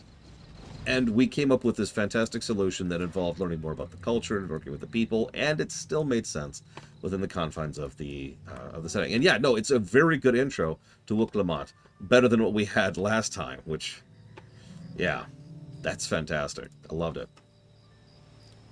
All the pluses, all the pluses. Still only 6:45 gear.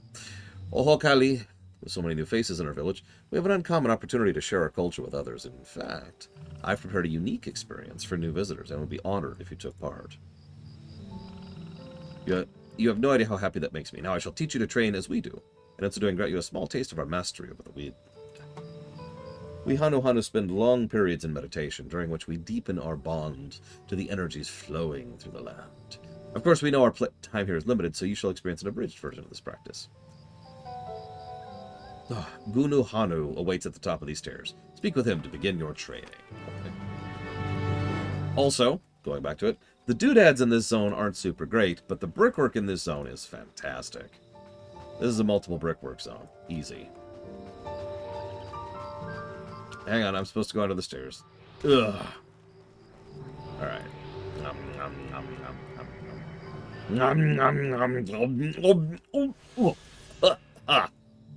Oh, God, it's been a while. Oh, I forgot the kick those things have. Okay, I'm okay.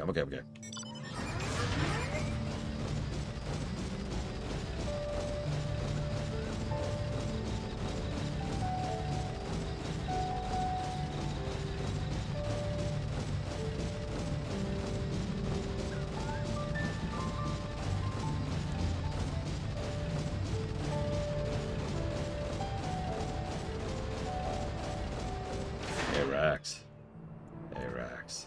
Look at it. Look at it, Rax. I can do it right now. It would take me nothing. It would cost me nothing! Oh, a new face. Have you come here to feel the wind's caress?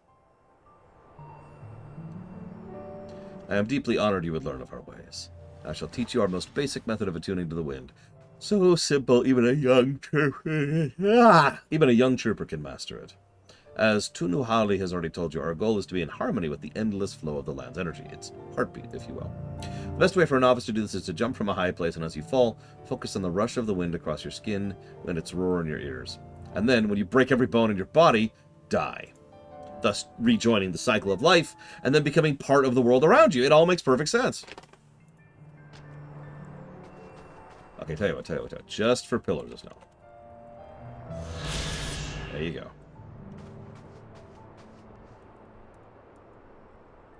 Not super cool. Get off my screen.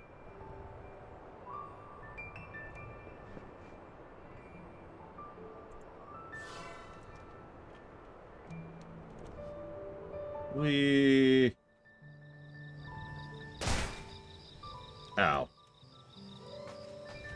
Yep, didn't need those. For a moment I mistook you for one of us. I never knew someone with no feathers could fall through the air with such grace. I'm very accustomed to it at this point. Do you feel any different? Like the land itself has accepted you into its embrace? No? Doubtless you know that Hanu young and old compete to see who can float a feather the furthest, and the winner's feathers decorate our sacred float. To be chosen by the wind is an honor above all. Reflect upon the training you underwent today, and even without the feathers, I am certain you shall hear the wind's whispers more clearly. Of course, if you wish to jump again, you're more than welcome. Thank you. Yeah, at this point, I don't think we have any tendons. What in the world is that?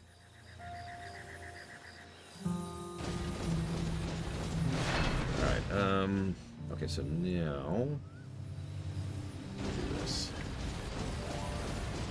Cross the wetlands. Hang on. I actually have the perfect music for crossing the wetlands. Just aim myself a little bit here. There we go. What the? Oh my god. That's not... What? Hang on. And yes, I have noticed the visual changes, as I'm sure most people have. there it is.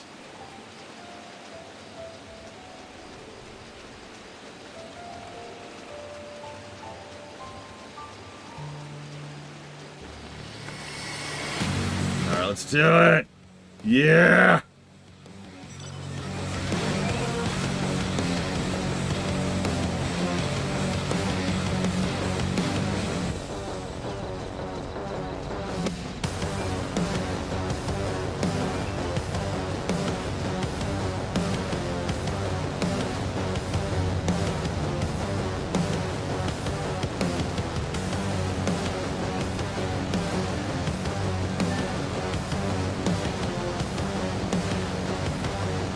My quad minigun?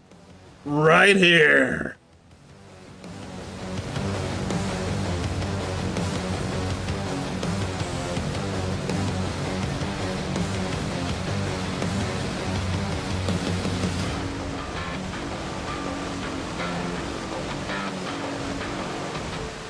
Yes, damn. These waters get more beautiful every time I come.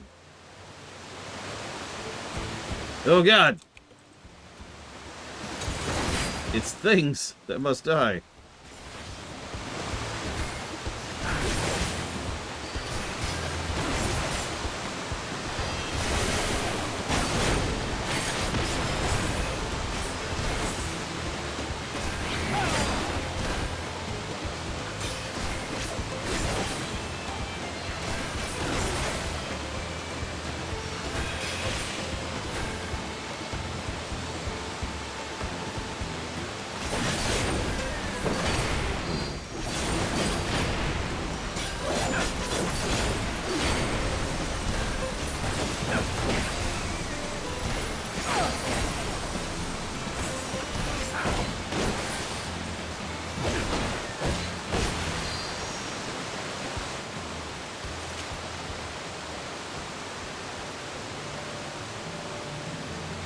What was that noise? Can't I gaze at this boss in peace?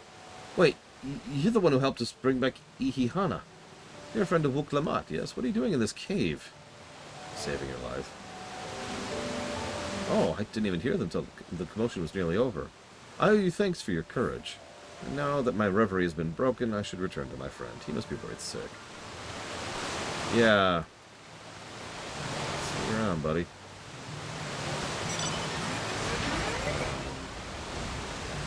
Yep. Ah! Oh god. Nope.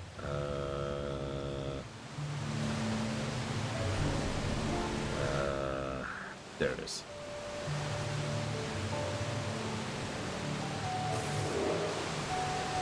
That's...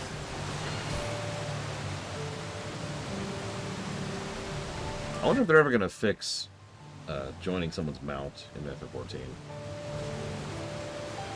I presume it's a spaghetti code thing, but I actually have no idea.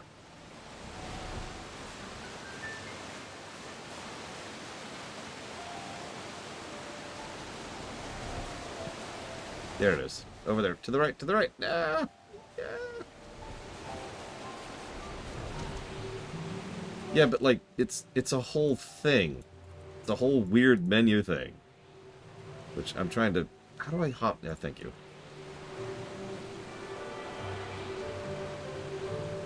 You know what it is in WoW? A right click. With a special icon, even.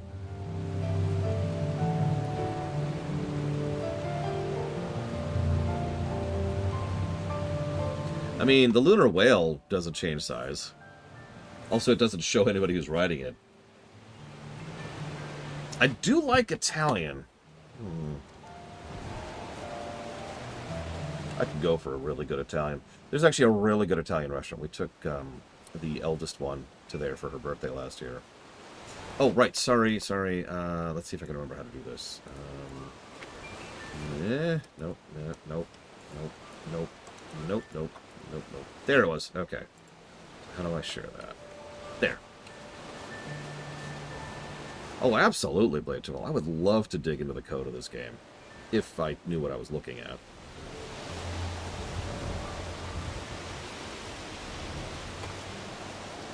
Like, not even as a you suck kind of a thing. I'm just fascinated by the concept. You know what I would do? First, take over the world. There we go. Okay, now that I've done that, I'm going to hire a team of fairly skilled and talented people, and I'm going to be like, all right, look. What we're going to do is you're going to go look at FF14's code, and you're going to tell me what you can do with it. Thank you.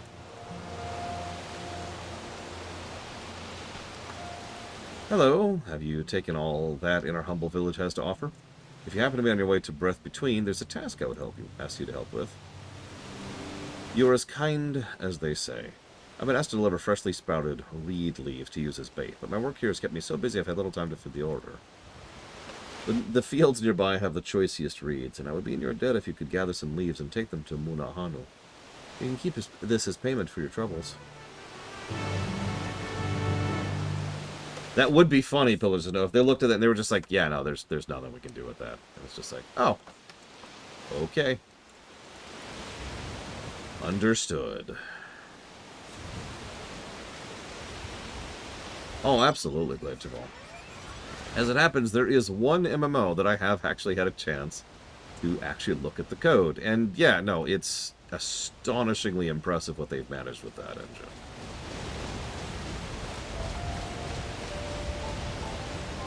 I guess that's a lie. There are 2 MMOs I've actually been able to look at the code for.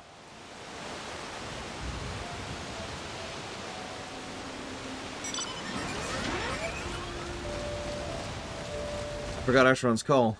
After Asheron's Call died, obviously, you know, a lot of that was dumped for people to be able to look at. And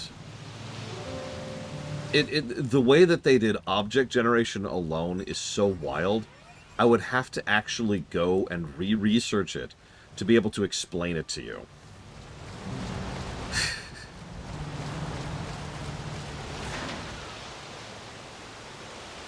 Just placing something in the world if you interact with, like, this quest object I'm interacting with here. Bonkers stuff.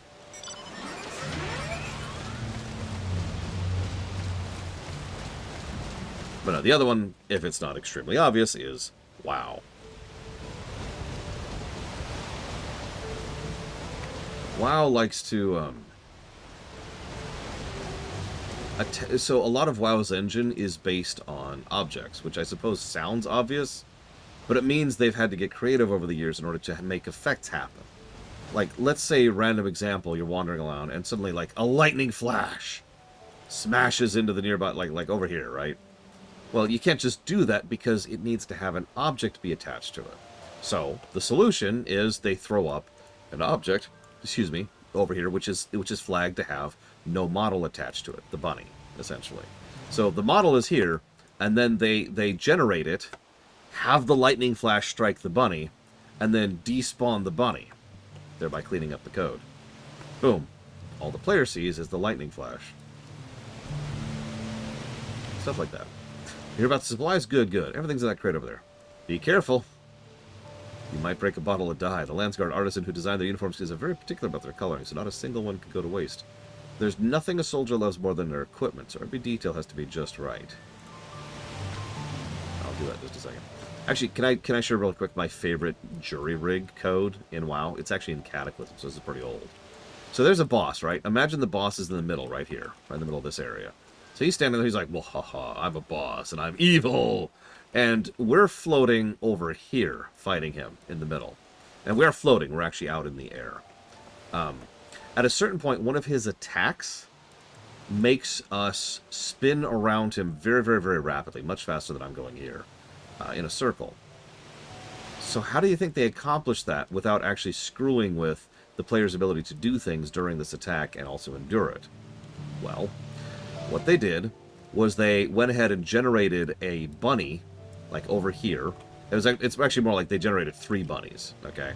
So the camera and a copy of your model suddenly rushes over here, and then here, and then here. And each trigger is preceded by the previous one. So in other words, the millisecond, the frame, essentially, that you reach one of the bunnies, you are immediately tossed onto the next one.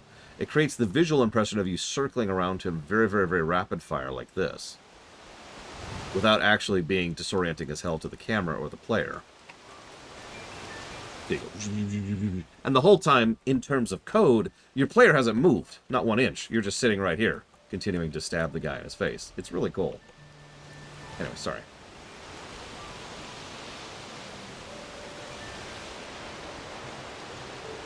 Actually, yeah, Dream Whisperer. Similar concept. Ooh. Oh, it's a necklace. Meh. You travel with the Third Promise, don't you? I've heard stories, but it's an honor to meet you in the flesh, Lore. I know you're a busy man, but might I have a moment of your time? I serve the Dawn Servant and come here in an effort to catalog the traditional magics of our continent. In particular, I'm interested in how the Hanu weave the energies of wind.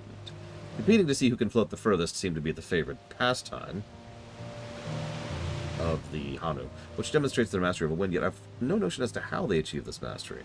My best theory is they undergo intensive training from a young age, but as a recent arrival here, prying into such matters may come off as presumptuous. You have their trust. Will you ask in my stead? Yeah, sure. So now we carry this sucker.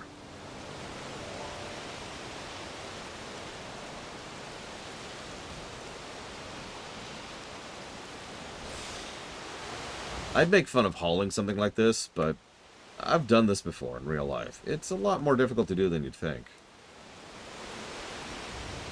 One time I was carrying a bunch of stuff to a shipping place to ship home. And by the time I was carrying the second bundle, it was at the point where I would only make it like 10 feet before I had to rest again. A very kind soul actually lent me a shopping cart, so I could just put the stuff in the shopping cart and carry it there. I made sure to rush back and give it back to them afterwards. Because holy crap, hauling stuff gets old in a hurry.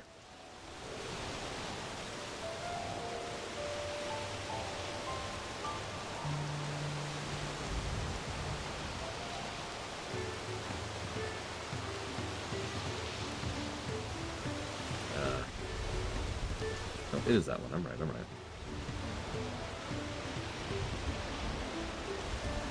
Yeah. The wheel continues to be useful. Funny how that works out.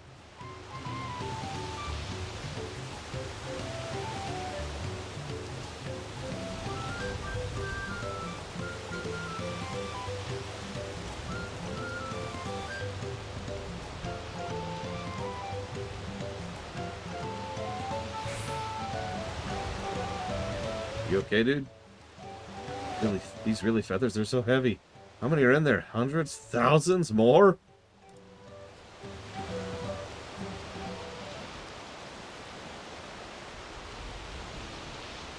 You both did excellent work today. Nahanshi, it appears you might need some rest after your ordeal.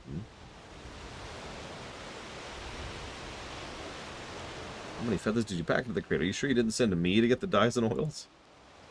Be glad I didn't, for Lore's crate is much heavier. And he carried it from much greater distance. Yeah, I'm literally superhuman. Don't look at me. I thought I was the stronger. Damn, bested during my first assignment.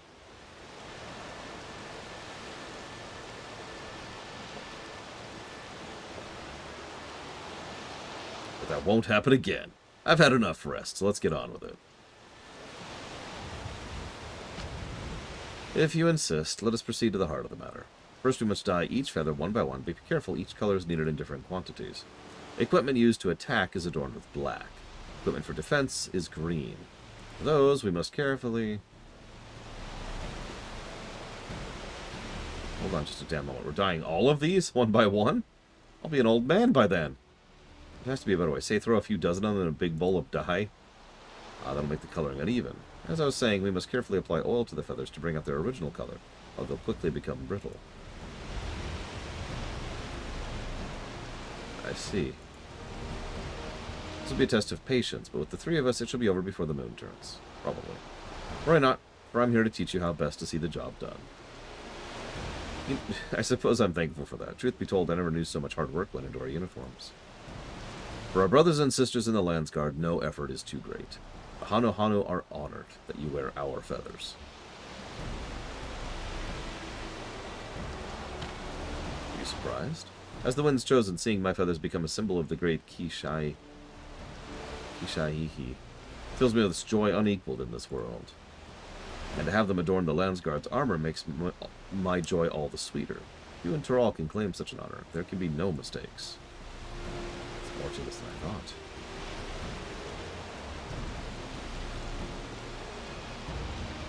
I'd like to apologize for how I've been acting. I see now things are done in a certain way for a reason.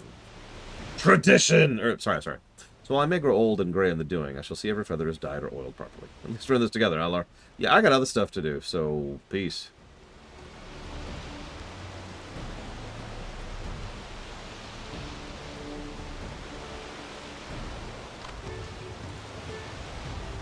I reckon I'll be cleaning dye from under my nails for some days yet, but I won't complain about honest work. I have to think about how to get these back to Tuliolo. Don't get ahead of yourself, young Nahanshi. Yes, the hard part is behind us, but there's more I would ask of you. As I've said before, Kishahihi is revered by Hano, and we must pay due respect for its likeness. As such, there are time-honored rituals that must be followed before we give this offering to the Landsguard. First, you must get completely naked, then dance upside down in a lava pit. Our next step is simple. We must bring the feathers before the likeness of Kishaihi in Kozama'uka, and have the priestess beseech the great bird to bestow the wind's blessing upon them. More lugging that crater on then. I can do it, but if we're going any further last time, I might need a couple breaks. Do not worry, Nahanshi, I will carry the feathers. I have something different in mind for you. A friend of mine awaits you on the road. Speak with him and do exactly as he instructs.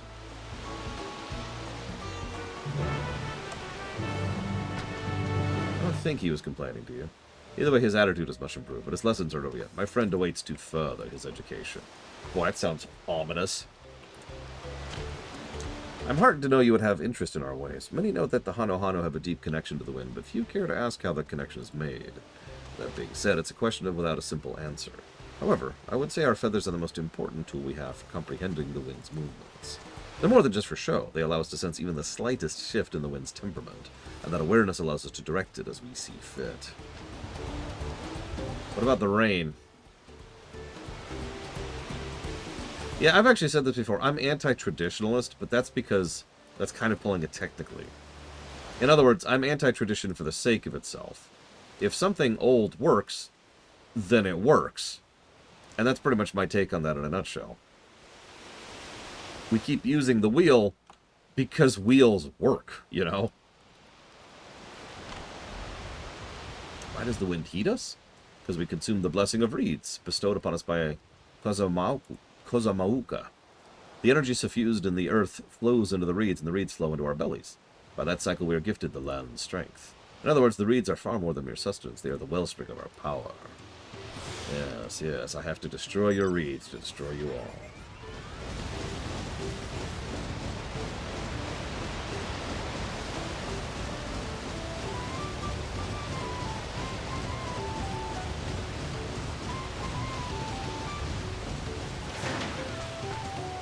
I never considered why we are so attuned to the wind, but now that you ask, it must be thanks to our daily meditations and rigorous training. By listening carefully to the wind's whispers, one can discern the path of the flow, and in so doing achieve total harmony with one's surroundings. This understanding allows us to summon gales mighty enough to chase clouds from the skies. Evil laughter.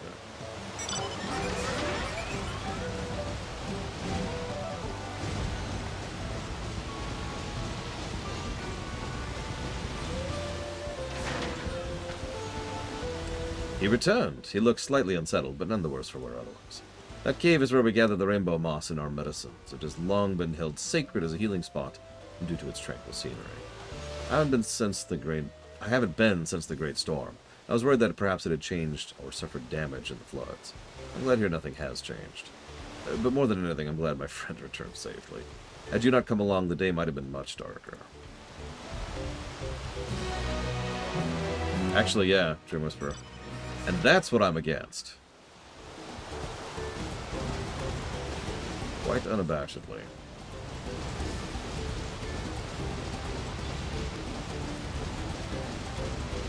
And how to play. Leveling agility! Let's get the perfect camera angle for this.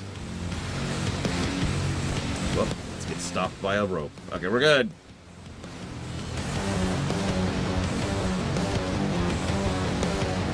You just see this climbing through the woods. Ripping and tearing. It's even got the claws. Come on. Whoop, whoop, whoop.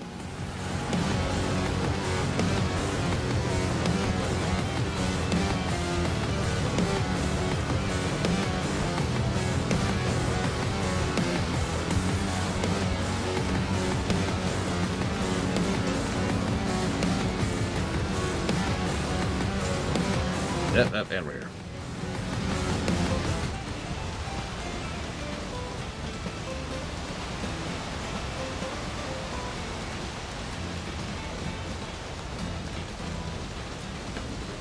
That's another thing I tend to be against, Dream Whisper. This is better because it's natural. Uh-huh.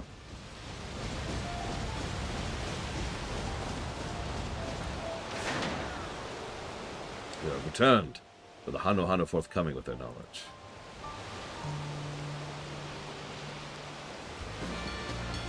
I see, so there isn't one key to their expertise, but many, each one forged by their singular bodies, culture, and environment. I believe you have given me a starting point from which I can launch a more thorough investigation. Thank you, Laura. You're welcome.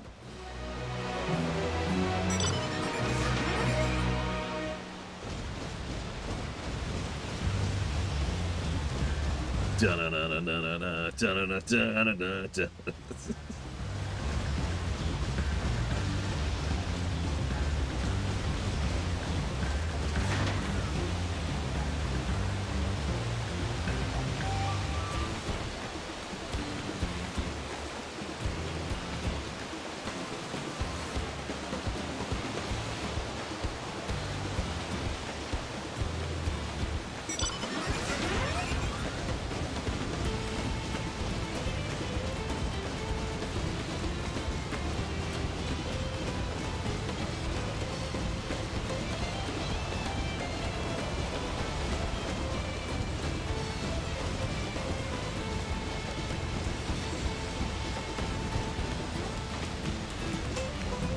I need to look up ether currents too.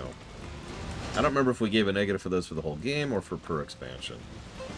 I'll write down a note here. Ether currents, question marks. I'm ready to check a few things. Because some things we did one way and some things we did another.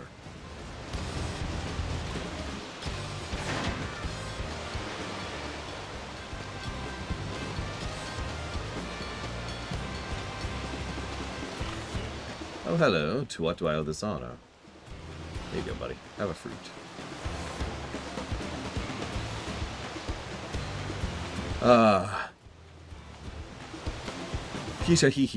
Kisha-Ihi will be most satisfied with these. Today you are more than an honored guest. You are the very heart of the ceremony. After your efforts to bring Ihihana back to us, Kisha-Ihi is doubtless overjoyed to see you in this role. The fruit shall bear a powerful blessing indeed. And you must take the previous offering back whence you came. Deliver the blessed fruit, and the ceremony will be complete. Do I have to? Okay. I will obey. I love how wet that sound is. You know, when you land after a tall fall. It's just, And you can just picture what isn't there anymore in our legs.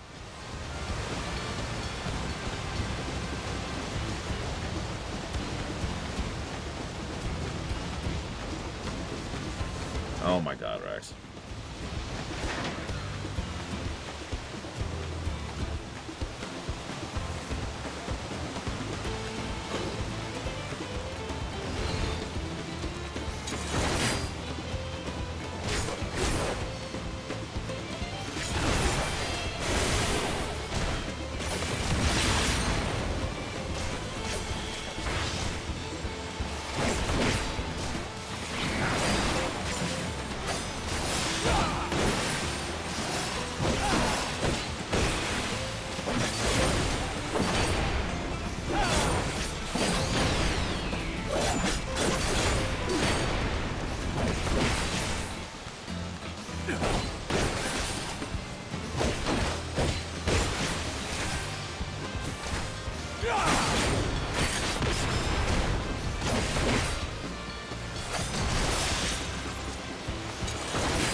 You know, the funny thing is, there is no concrete answer to that because it depends on your current level.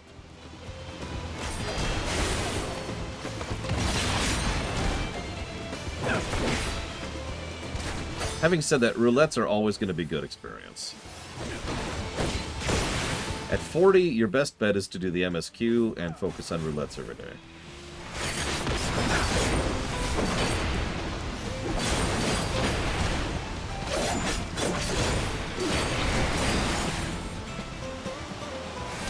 Ooh, excuse me.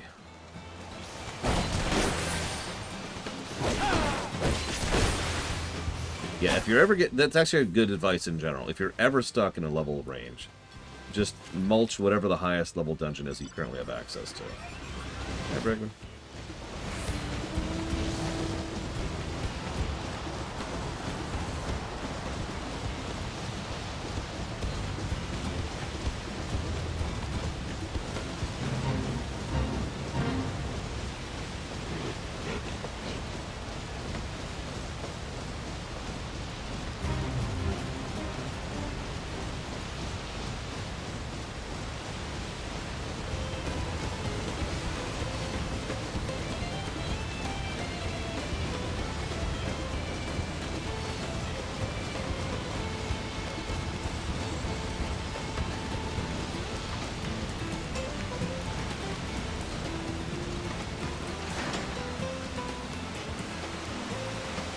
Welcome, welcome. I understand you seek the blessing of the wind.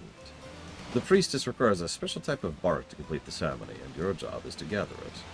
But you must tread carefully, for the shores where the trees are found teem with hungry beasts.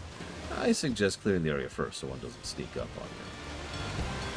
I might have been hunting, but these arms aren't meant for... apologies. I suppose complaining is a habit I should aim to break. This is all part of the process of making our equipment, isn't it? There's a reason we need this bark, so the bark we get, we shall. I'll search the south side, you take the north.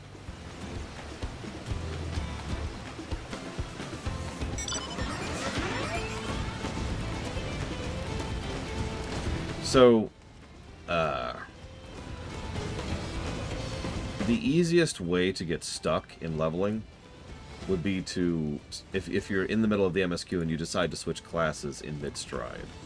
It's one of the reasons why one of the most common pieces of advice I give is to pick a class and settle on it, at least for an entire expansion. It's not uncommon to say, oh, you know what, I want to play such and such now that I have access to it. You know, Red Mage is a good example of that. Or Dancer. Or Gunbreaker. Or whatever. But while you're actually going through an expansion, one class MSQ, you should be good. You know, I agree with that, Matt Overlord. Yeah, Machinist, another perfect example. Honestly, I love this game quite a bit, but the fact that pretty much all... I shouldn't say all. Many of the very good classes you don't even have access to. Like, at all. Until a decent chunk into the game is a little bit eyebrow-raising.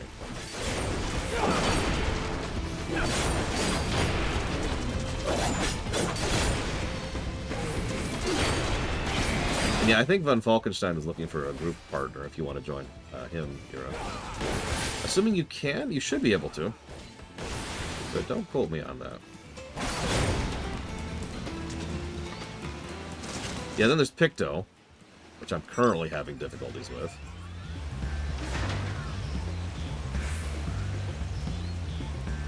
Reaper, same problem. Sage, same problem. Astrologian, if for some insane reason you want to level Astrologian.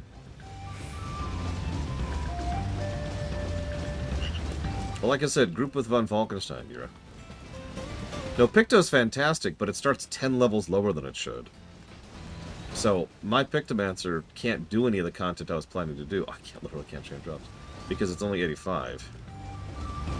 True, Rax. But I stand by my overall point. These are two very strange choices this game makes. And I don't actually understand either of them. Like, I've actually wondered before why they do things the way they do them.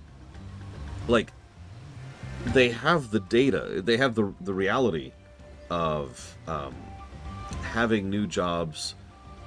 I'm explaining this wrong. If I play a Pictomancer and I get Sestasha, I know which spells I'll have access to at that level, because they've already set that, right? It's already designed, right? So, why can't I pick up Picto at the beginning? But also, in the opposite direction, why does Picto start at the previous expansion? Yeah, and why does Dark Knight Astrologian and Machinist start at 30? Now, having said that, I've seen rumblings that there's this new, like, here's what all of the raid and dungeon stuff is thing. That's a very, very cool idea, and that should totally be mandatory, in my honest opinion. If that's what I think it is. Yeah, I think Dancer did the same thing. I think you're right. Well done, you two. You brought exactly what I asked, but I suppose you're still curious why the bark had to be from those specific trees. The answer lies within the legend of Kishaihi. As you see, our ancestors hailed from a different land and were guided here by a great bird, but upon their arrival they found perilous woodlands overrun by hungry fiends. Many Hanu were lost to the gluttonous appetite of the wilds, and they had nearly succumbed to despair. But then Kishaihi let out a mighty screech. It echoed through the land, setting the trees aglow. Taking this as divine guidance, our beleaguered ancestors took bark from the trees and burnt it. The smoke wafted through the air, and the beasts found it so repugnant they were forced to flee, one and all. Since that day, warriors would burn incense before the battles in hopes it should warn them away from harm. Thus we bless the Landsguard's feathers in the same way that they too might bask in Kishaihi's protection. Now take the bark to Kozama'uka. And on the way, I'd be grateful if you offer your sincerest prayers to the great bird. Sure. As long as it's not a god, because we know what's going to happen if it is.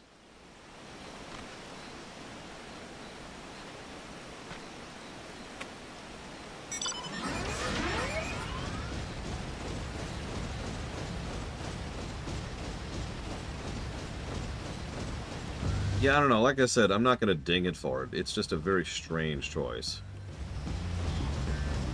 In both directions.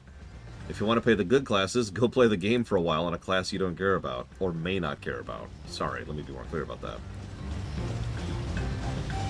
And if you want to play a new class with a new expansion, and you're ready to go for the new stuff, because you've been playing the game for a while, well, go play some old stuff for a while before you can actually play the new stuff. What?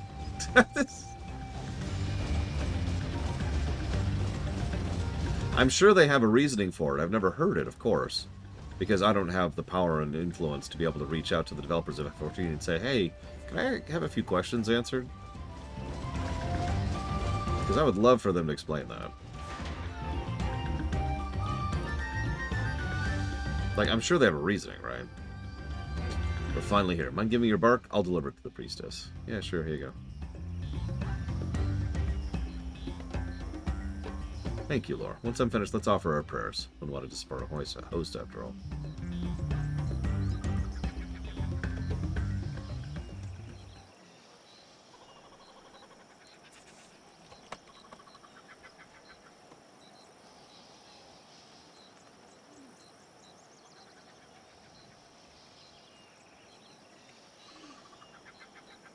Oh man, I would have to think about it, but I would love to be able to do a quick interview with Yoshi P.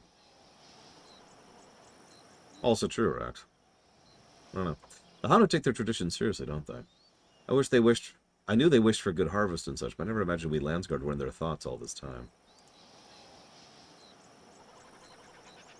This has been an eye-opening experience to be sure, but I can't help but wonder why they were so important to them.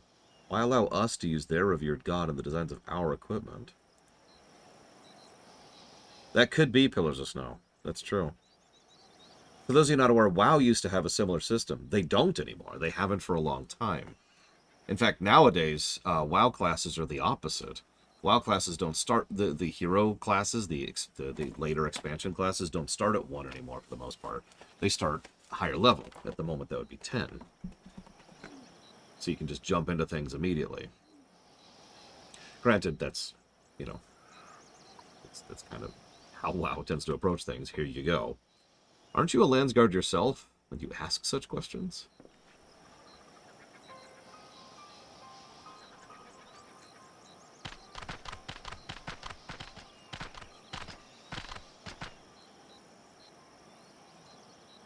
You're Lore, aren't you? I am Zulihali. I know we have you to thank for Ihihana's success, but even so I must ask you stand aside. No. You are Nahanshe, of whom I've heard much. I'm surprised you have the gall to step foot into such a sacred place. While the elders may sing the praises of the Landsguard, their minds have been warped by too many moltings. The new generation is sick of their ceaseless chirping.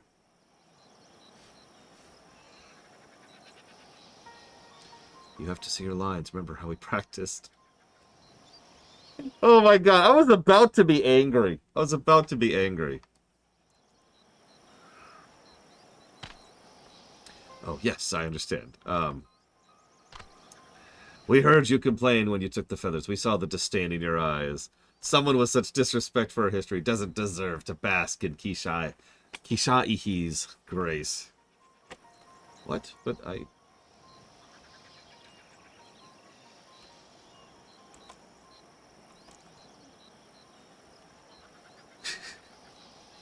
He's not so bad.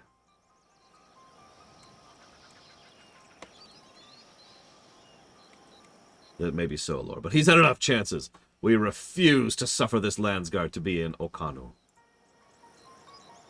Listen well and remember, the sacred likeness of Kisha'ihi was once reduced to shredded reeds. By whom, you ask? None other than Galul Jaja, Dawn Servant and founder of the Landsguard. No, the Dawn Servant would never... The misdeed will never be forgiven. If you have any pride in your position, you should be ashamed at your ignorance and lack of respect. How will you answer for that? Yes, you must answer, and answer well, or we'll be very angry with you. I wish this was voice acted. No idea about the history of this conflict. Why didn't Hanu say anything? Why am I taking blame for the past? Good question. We can't stay here. I have to think about this. Yeah. Somebody failed his perception roll there. Probably for the best, but lol. What isn't your food? Swamp bunk, shrimp cocktail, omelet rice.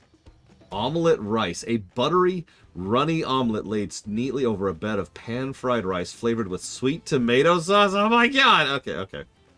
I don't see why Zulihali would lie, but how have I never heard of the Dawn Servant's affront to the Hanu Hanu?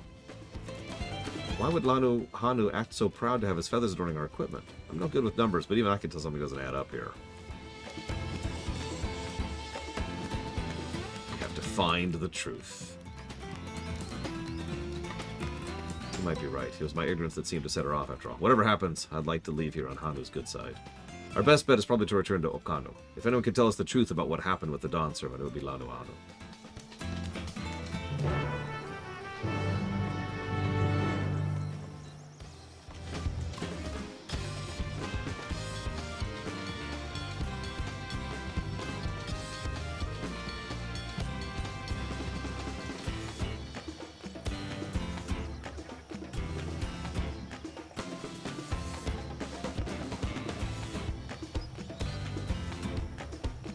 Actually, yeah, that's right. This actually qualifies as a Prime Op, doesn't it?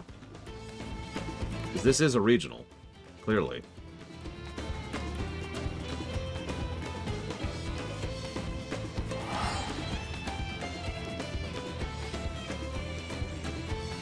Lore's like, I'm gonna die! Wait, I'm Lore. Rax is like, I'm gonna die! And Lore's like, whatever. Yawn. Everything's fine. Unfortunately, there's no other quests around here. Oh well. Go turn in a few. Rax was always Lore. The mighty hunter returns. Have the Uouts been reduced to shredded vines? Yep. I knew you'd be equal to the task. I will spread word the docks are open for safe passage. The great storm affected all life in the forest, washing away what was and leaving behind only uncertainty. There are many seldom traveled roads where desperate fiends still lurk.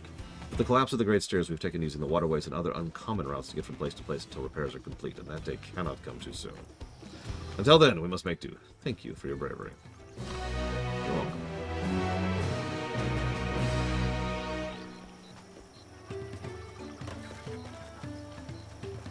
I mean, in a lot of MMOs, regional quests are good. In World of Warcraft, you had the Badlands chain with Raytheon. In Tor, most of the really good story quests were the regional quests, right? The planetary primaries. And over in Lotro, like, most of that was practically MSQ territory. It wasn't literally MSQ territory, that's the book quests. But still, Troll Shaws, Lone Lands.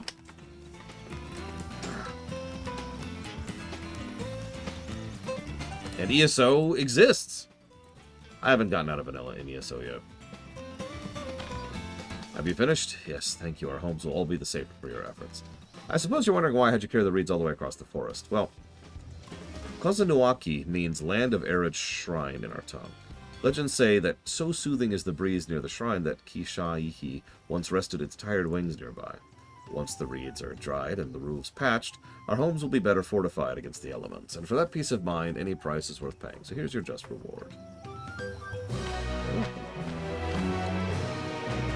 ESO is a game we do plan to go back to someday, but we haven't yet.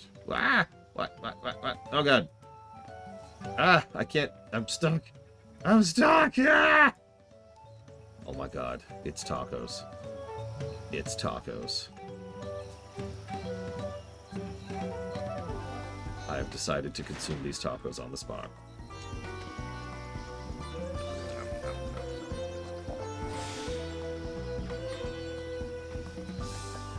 Yeah, now I need to give one to What's-Her-Face.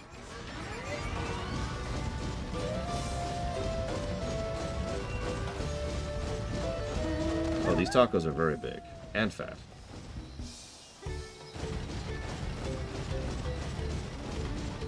Okay, what am I doing? Wait. So ESO. Bladeterval actually knows ESO better than me. We did finish vanilla ESO. We went through the entire... Oh, okay, hang on. So rewind a second.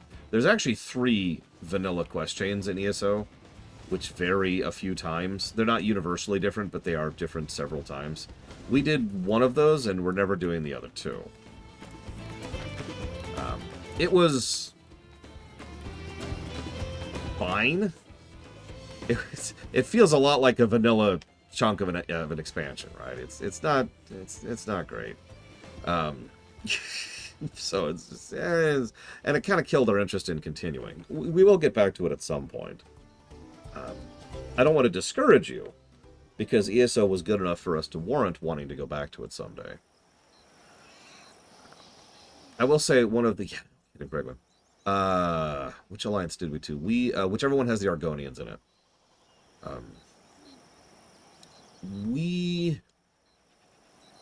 The biggest complaint I had about ESO was actually not the quest design or the story or anything like that. It's the class design and the core combat. There's a tremendous amount of combat. Yeah, we did everything. We swept, literally. There's a tremendous amount of combat, of just encounters in vanilla ESO. And the actual combat itself got kind of old, because at a certain point we stopped getting new abilities or new talents or new upgrades or new anything. And so it was just kind of do the same thing again for the 100th time. Yeah, it had a bit of the Tor problem, exactly. I don't know if that's true in the expansions. And it wasn't ever arduous enough that I wanted to just quit the game outright. But, you know, in the wake of everything else, it just got lower to the bottom of the priority list. If that makes any sense.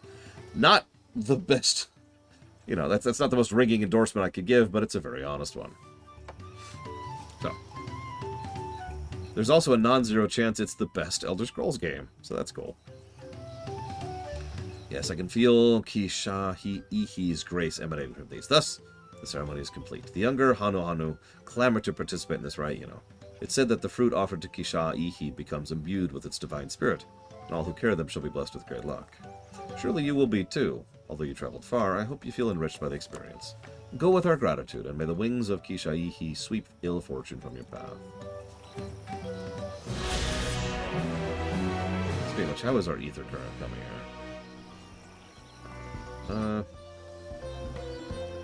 Whoa, okay.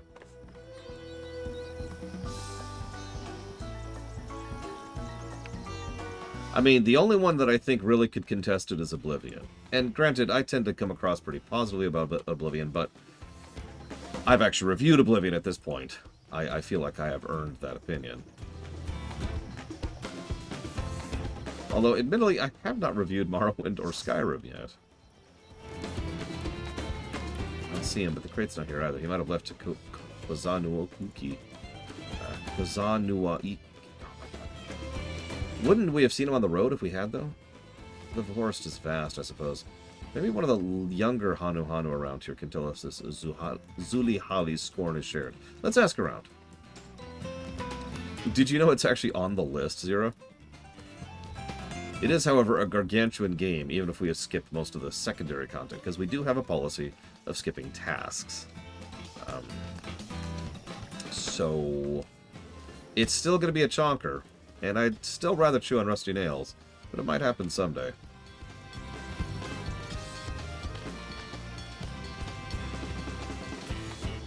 Of course, every Hanu knows the story of the Dawn Servant's visit, but it might be more accurate to call it a rescue. For at the time, our home was beset by beasts and fiends. When Galul Jaja heard this terrible news, he personally came to drive out every last one. Which one, Ross?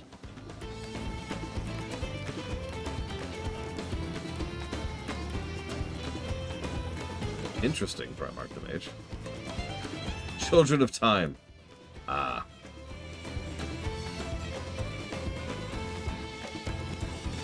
Where Odo proved what species he was. Zulihali said all that? Well, I do remember hearing that our ancestors beheld the ruined figure. Some of them viewed it as a terrible insult, even though they were saved. Could that grudge have been inherited by their children and grandchildren?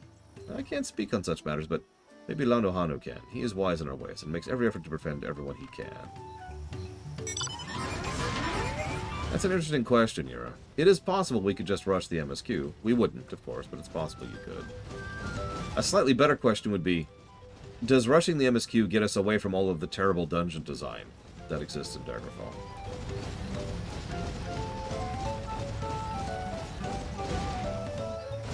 I mean, it's an interesting dilemma, Ross. Which is really doubly messed up because someone completely took that dilemma away from their hands, but I'm talking too much in spoilers, I apologize. But yeah, I kind of lean towards O'Brien on that one. Internal tooth resorption, jeez. The likeness of Kishaihi?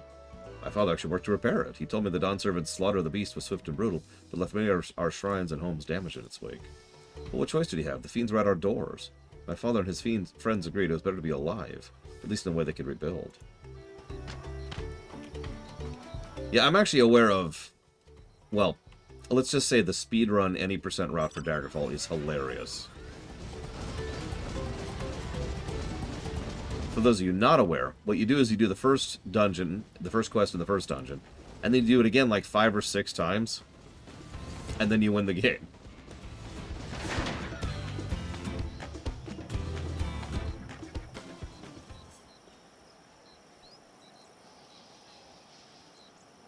What's the word, Lore? From what I heard, the Dawn Servant really did destroy that sacred figure. I see. I can't say I'm surprised some Hanu would bear a grudge. So Zulihali was telling the truth.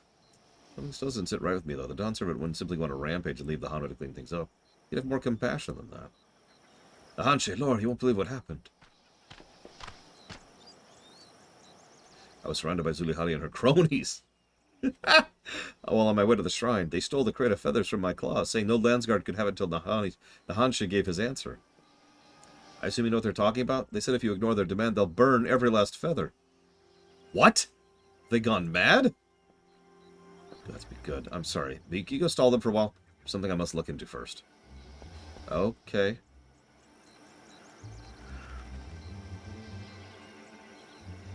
I know what you're thinking, Laurie. Isn't this going a little too far? I would answer that the results shall speak for themselves. Now we simply wait. I like how they don't for even a millisecond think they're actually, you know, pulling one over on us. Zulihali and the others are waiting in the south this round. Let's go there and stall them, as Nahanshe requested. So, Dreamweaver asks why you do the same dungeon over and over. There's a glitch. I don't know exactly how or why it works. But the way it works is... So, like, think about a quest chain, right? So you do quest 1, 2, 3, 4, 5, 6, 7, 8, 9, 10, and then you're done. But what if you could just do quest 1, and then do quest 1 again, which gives you progress for 2. Then you do quest 1 again, which gives you progress for 3. And you just keep doing quest 1 over and over and over until you have completed the last quest in the game. Victory! I forget the specifics, forgive me. But it's fascinating to watch in action.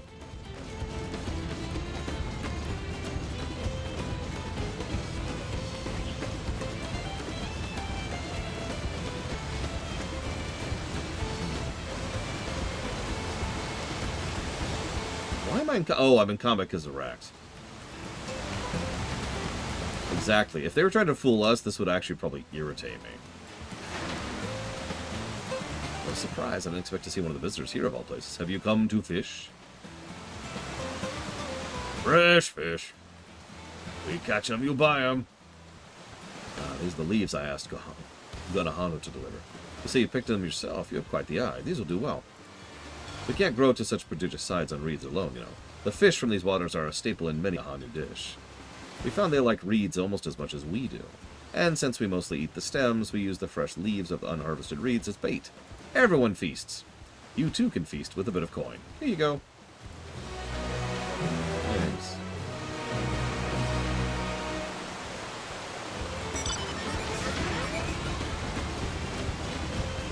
Without spoiling Spartan, all I will say is, yes, there's definitely some power of friendship in this setting. And I admit I'm quite fond of how they execute it.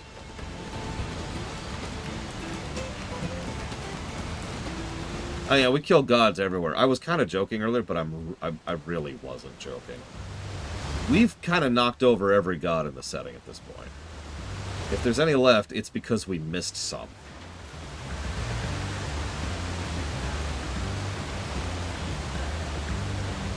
Yeah, it really isn't a joke. It's just a thing.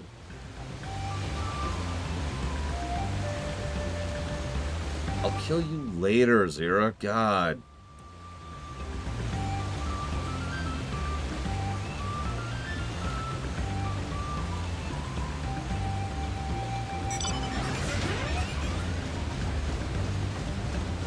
Yep, we found a god. Well, then it's evil.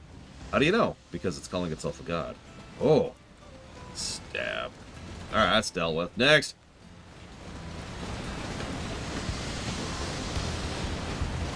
I'm gonna go with yes, Spartan. Go away. Oh my god, go away. Go away. Go away. Go away. Go away. Go away. What the hell?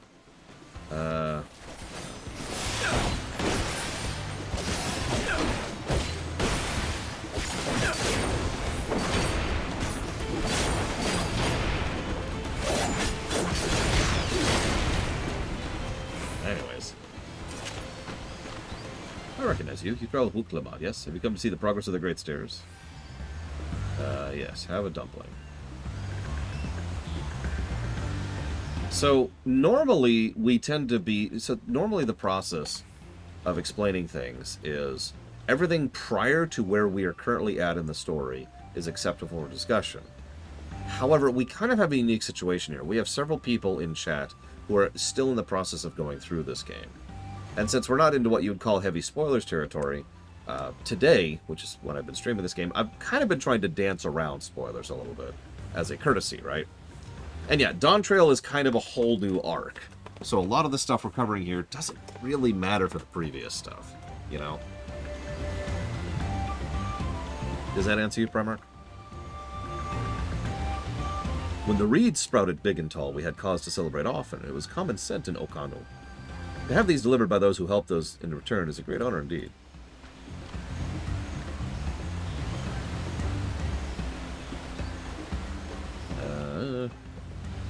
I mean, this is the FF14 community. If there's one thing we're unified on, it's that we don't like spoiling things for newbies, right? For people who are new to the series.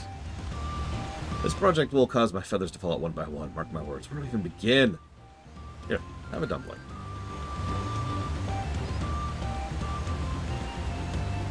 Yeah, like, for example, if I want to reference... I don't have anything changing mind all of a sudden. Yeah, we're gonna spoil WoW! Actually, if you've been paying attention, I've been speaking pretty vaguely about WoW, too, just in broad senses. Lonohali made her famous dumplings. This is just what I needed. Such a large undertaking makes one so very hungry. With my energies restored, I've come to a realization our reed problem requires the perspective of visitors to solve, so maybe we should consult artisans from the other clans on how to repair the Great Stairs. Like, for example, something we've been doing a lot with WoW lately, and by the way, props to the players of WoW, because we've been doing this a lot, is we'll refer to the zones in the most recent expansion, War Within, just by zone number. Zone 1, 2, 3, and 4. That's something I've seen people pull in this very same game, too, FF14. So yeah, we could mention, for example, the 5th zone. Hang on. 1... Maybe it's the 4th. The 4th and the 5th zones of Endwalker. But using the names of those zones would probably give something away, so we just call them Zone 4 and Zone 5, right? Exactly, 5. Opokali, my apologies, this area is still impassable. Here, have a dumpling.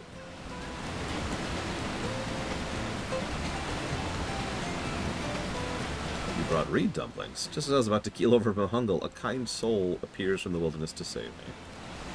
This passage is of great importance to us, since no small number of merchants use it to reach Okano. With delicious dumplings to fuel me, I shall now tackle this problem with renewed energy.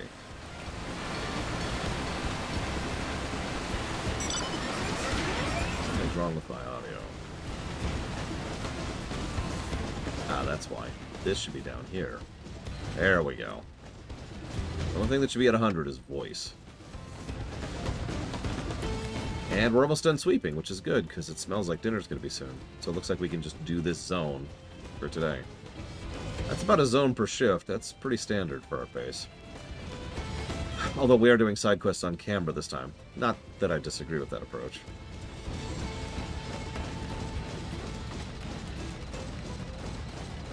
Especially because of side quests like this.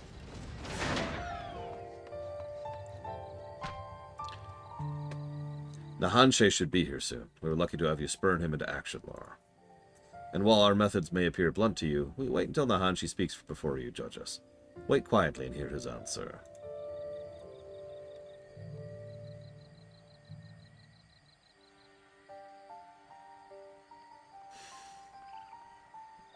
It's nice doing side quests that are actually worthwhile to do, too. Endwalker did that, too, in the interest of fairness. A lot of the side quests in Endwalker are pretty solid. Especially the ones in Zone 3. I don't know why you would make us wait so long, Nahanshe, but I hope whatever you found was worth it. Most likely, Spartan. I actually, let me ask this openly. Roughly when is our first dungeon? Yep, that's the one, Pelagos now.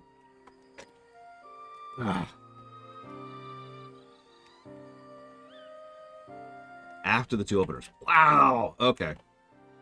That's... Oof, okay. We'll probably hit that tomorrow. Or probably the 2nd shift tomorrow. I spoke with the eldest Hanu in your village. He told me of the story of the Dawn Servant's visit and the destruction of the Kisha-Ihi's likeness. The whole story.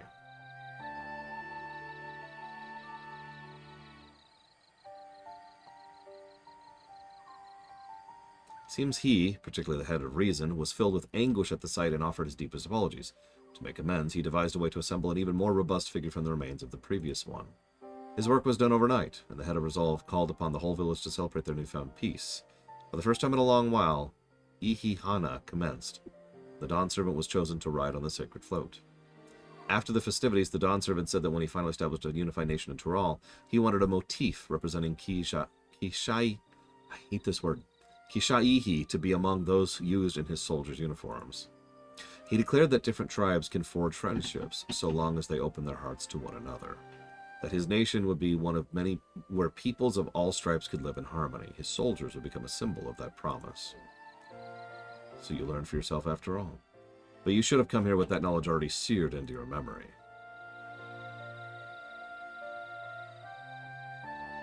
I know. I have no excuse for my ignorance and the petulance born from it. This experience has taught me so many things. Now with full knowledge of this history, I am filled with a much greater sense of purpose than before. I feel more keenly than ever my duty as a Landsguard is to serve every corner of Tural. But to fulfill my duty, we must have our equipment, so please, I beg of you, entrust the feathers to me in good faith.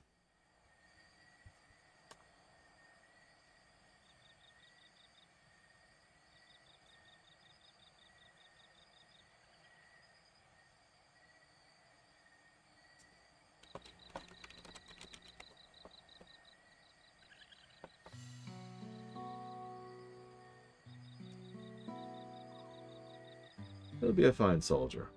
Don't you agree, Lanuhanu? What?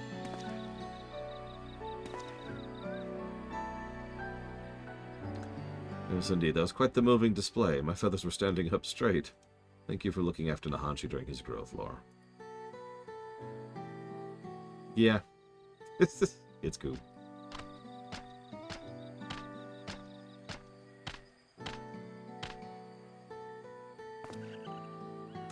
Growth? What are you talking about? Why, this is all a performance. A performance to guide you along the path to become a worthy Landsguard. Your rite of passage is complete. Explain. I know, but all. Like, yeah, we were totally in on it. Wink. My superiors weren't pulling one over me. They were worried about me. I didn't realize my conduct was so concerning. Tell them what you told us and their concerns will vanish. You'll be welcomed back with open arms. Before we do that, aren't there more places to visit? More materials to collect? We Hano aren't the only people who love teaching lessons. Please, I don't want to think about that now. I was worried sick enough imagining what would happen if I couldn't get the feathers. Well, you've earned a bit of rest. Return to Okano, and we'll deliver the feathers to you after the priestess has blessed them. That part at least was no ruse. If you don't mind, I'd like to go to Kozama'uka. Kozama'uka.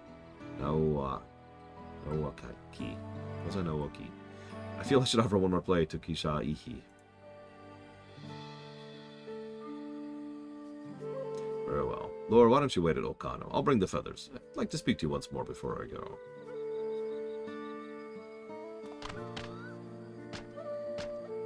And then they summon their god! Okay.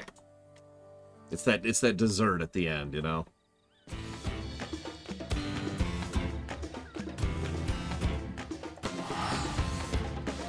It's just this giant bird that's like, rah! And we're like, ah! He bites down on the jugular to feel the blood rush into our mouths. Oh, sorry. What was I saying?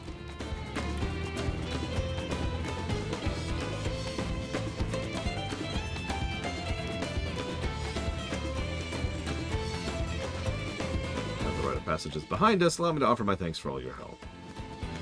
I would also offer apologies for making you party to our little deception. I would have told you everything, but I don't think the ending would have been quite so effective if I did. I agree. I'm grateful things went the way they did. The lessons I learned here will guide me as I become acquainted with all of Tural's peoples. Speaking of which, next leg of my journey awaits. May we meet again. Oh man, a fat chocobo boss. Let's do it. I'm ready. Alright, so we've got boiled alpaca steak, premium alpaca meat stewed to perfection in tangy mezcal and lemon sauce. We've got the omelet rice. We already shared that one. Shrimp cocktail. Deveined shrimp poached in court bouillon broth and served with cocktail sauce for dipping. The tartness of the lemon helps to balance the spice. Or, of course, mezcal marinated swamp monk. Tender swamp monk thigh soaked overnight in mezcal and then grilled over an open flame.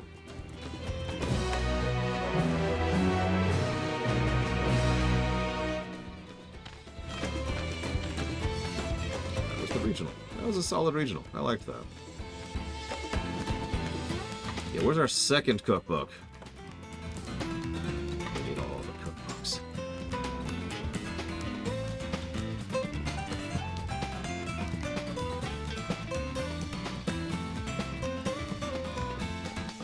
Yeah, it's a creature in the swamp that punches you. Oh yeah, so I should mention, obviously I've given a secondary quest positive in general for this zone. But I gave the Prime Opt its own separate positive. Sorry. Still getting into the habit of telling people about positives. Nobody cares. Thank you for delivering the dumplings. I hope they give my friends the energy to complete the daunting task ahead of them. Reed dumplings are considered a delicacy amongst the Hano, and for good reason. I would like nothing more than to make a batch for our other wingless brethren who aid the rebuilding, but I realize not all people love their flavor as much as we do. Good gameplay in these quests. No. But that doesn't mean I can't send a different gift to show my appreciation. I intend to send a nice haul of fish their way. You don't seem the type to munch on reeds either, so I prepared something else. Coin! Hard coin! I actually have no idea, Spartan. Obviously, for review purposes, I tend to do everything anyways, so... Now, before we leave, there's one last person I must speak to.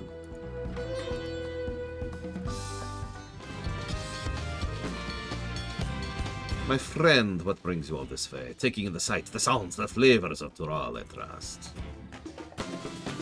As you might have guessed, there is a Hano in need of my assistance, yet I lack the strength to make myself seen. I am in need of your assistance. Follow me, I shall take you to them.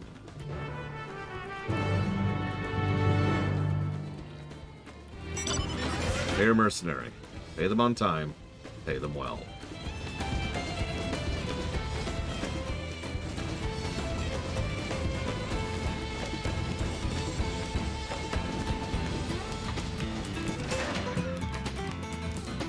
Stomach. I can't stand this rationing any longer. My house was flooded in the recent storm, causing most of my food to spoil or rot. I've taken great pains to make what little I have last, but it simply is not enough. I see. She requires food with longevity. You shall have the driest of corns my cob can muster.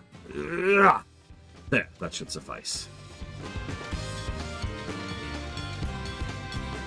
My word, is this all this dried corn for me?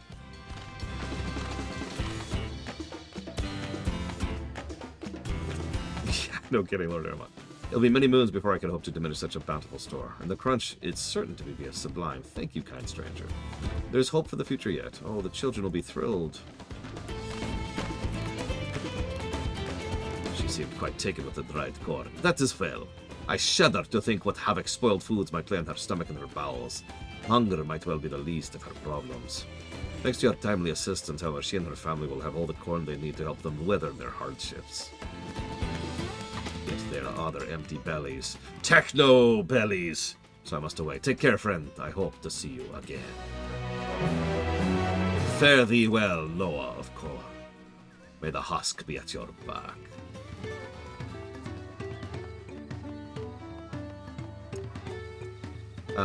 So really quick, Techno's World. There is no Yakuza blocks anymore.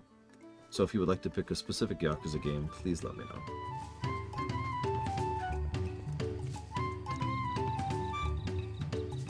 Either way, I do appreciate your support very, very much. Thank you.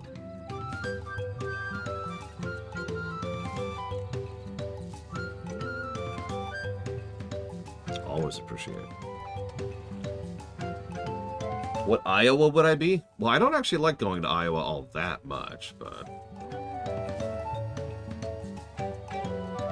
damn it.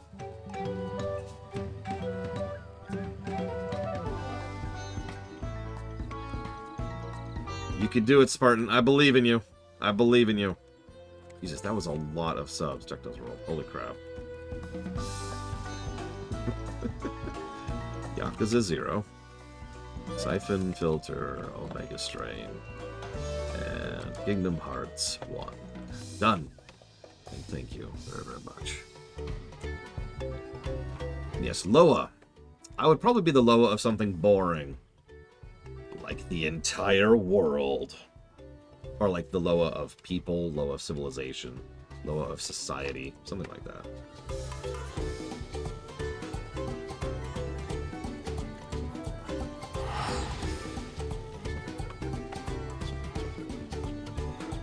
Ironically, I don't think I would be the Loa of lore. Might be the Loa of running, though.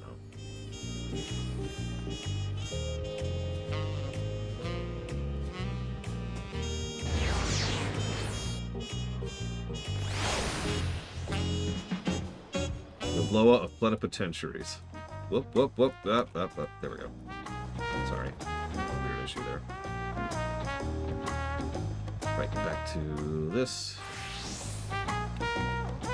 And And just like that, we found an elector and won our first keystone. I know I was right to trust your instincts. Come on, let's keep things moving. Chances are good we'll find a elector there. Before we do anything, however, you should see what our opportunistic Pelu friend has to say.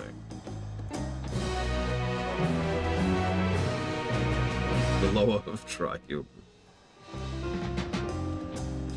With one keystone in hand, we've made an auspicious start to the contest. Hopefully our next attempt is equally successful. The rules of the contest seem clear enough now. The scenes from the saga point us in the direction of the electors, and the electors award us keystones. Simple. Without knowing how far the other claimants have progressed, taking anything other than a brief rest is out of the question. And yes, we're going to go ahead and do whatever this other zone is next stream.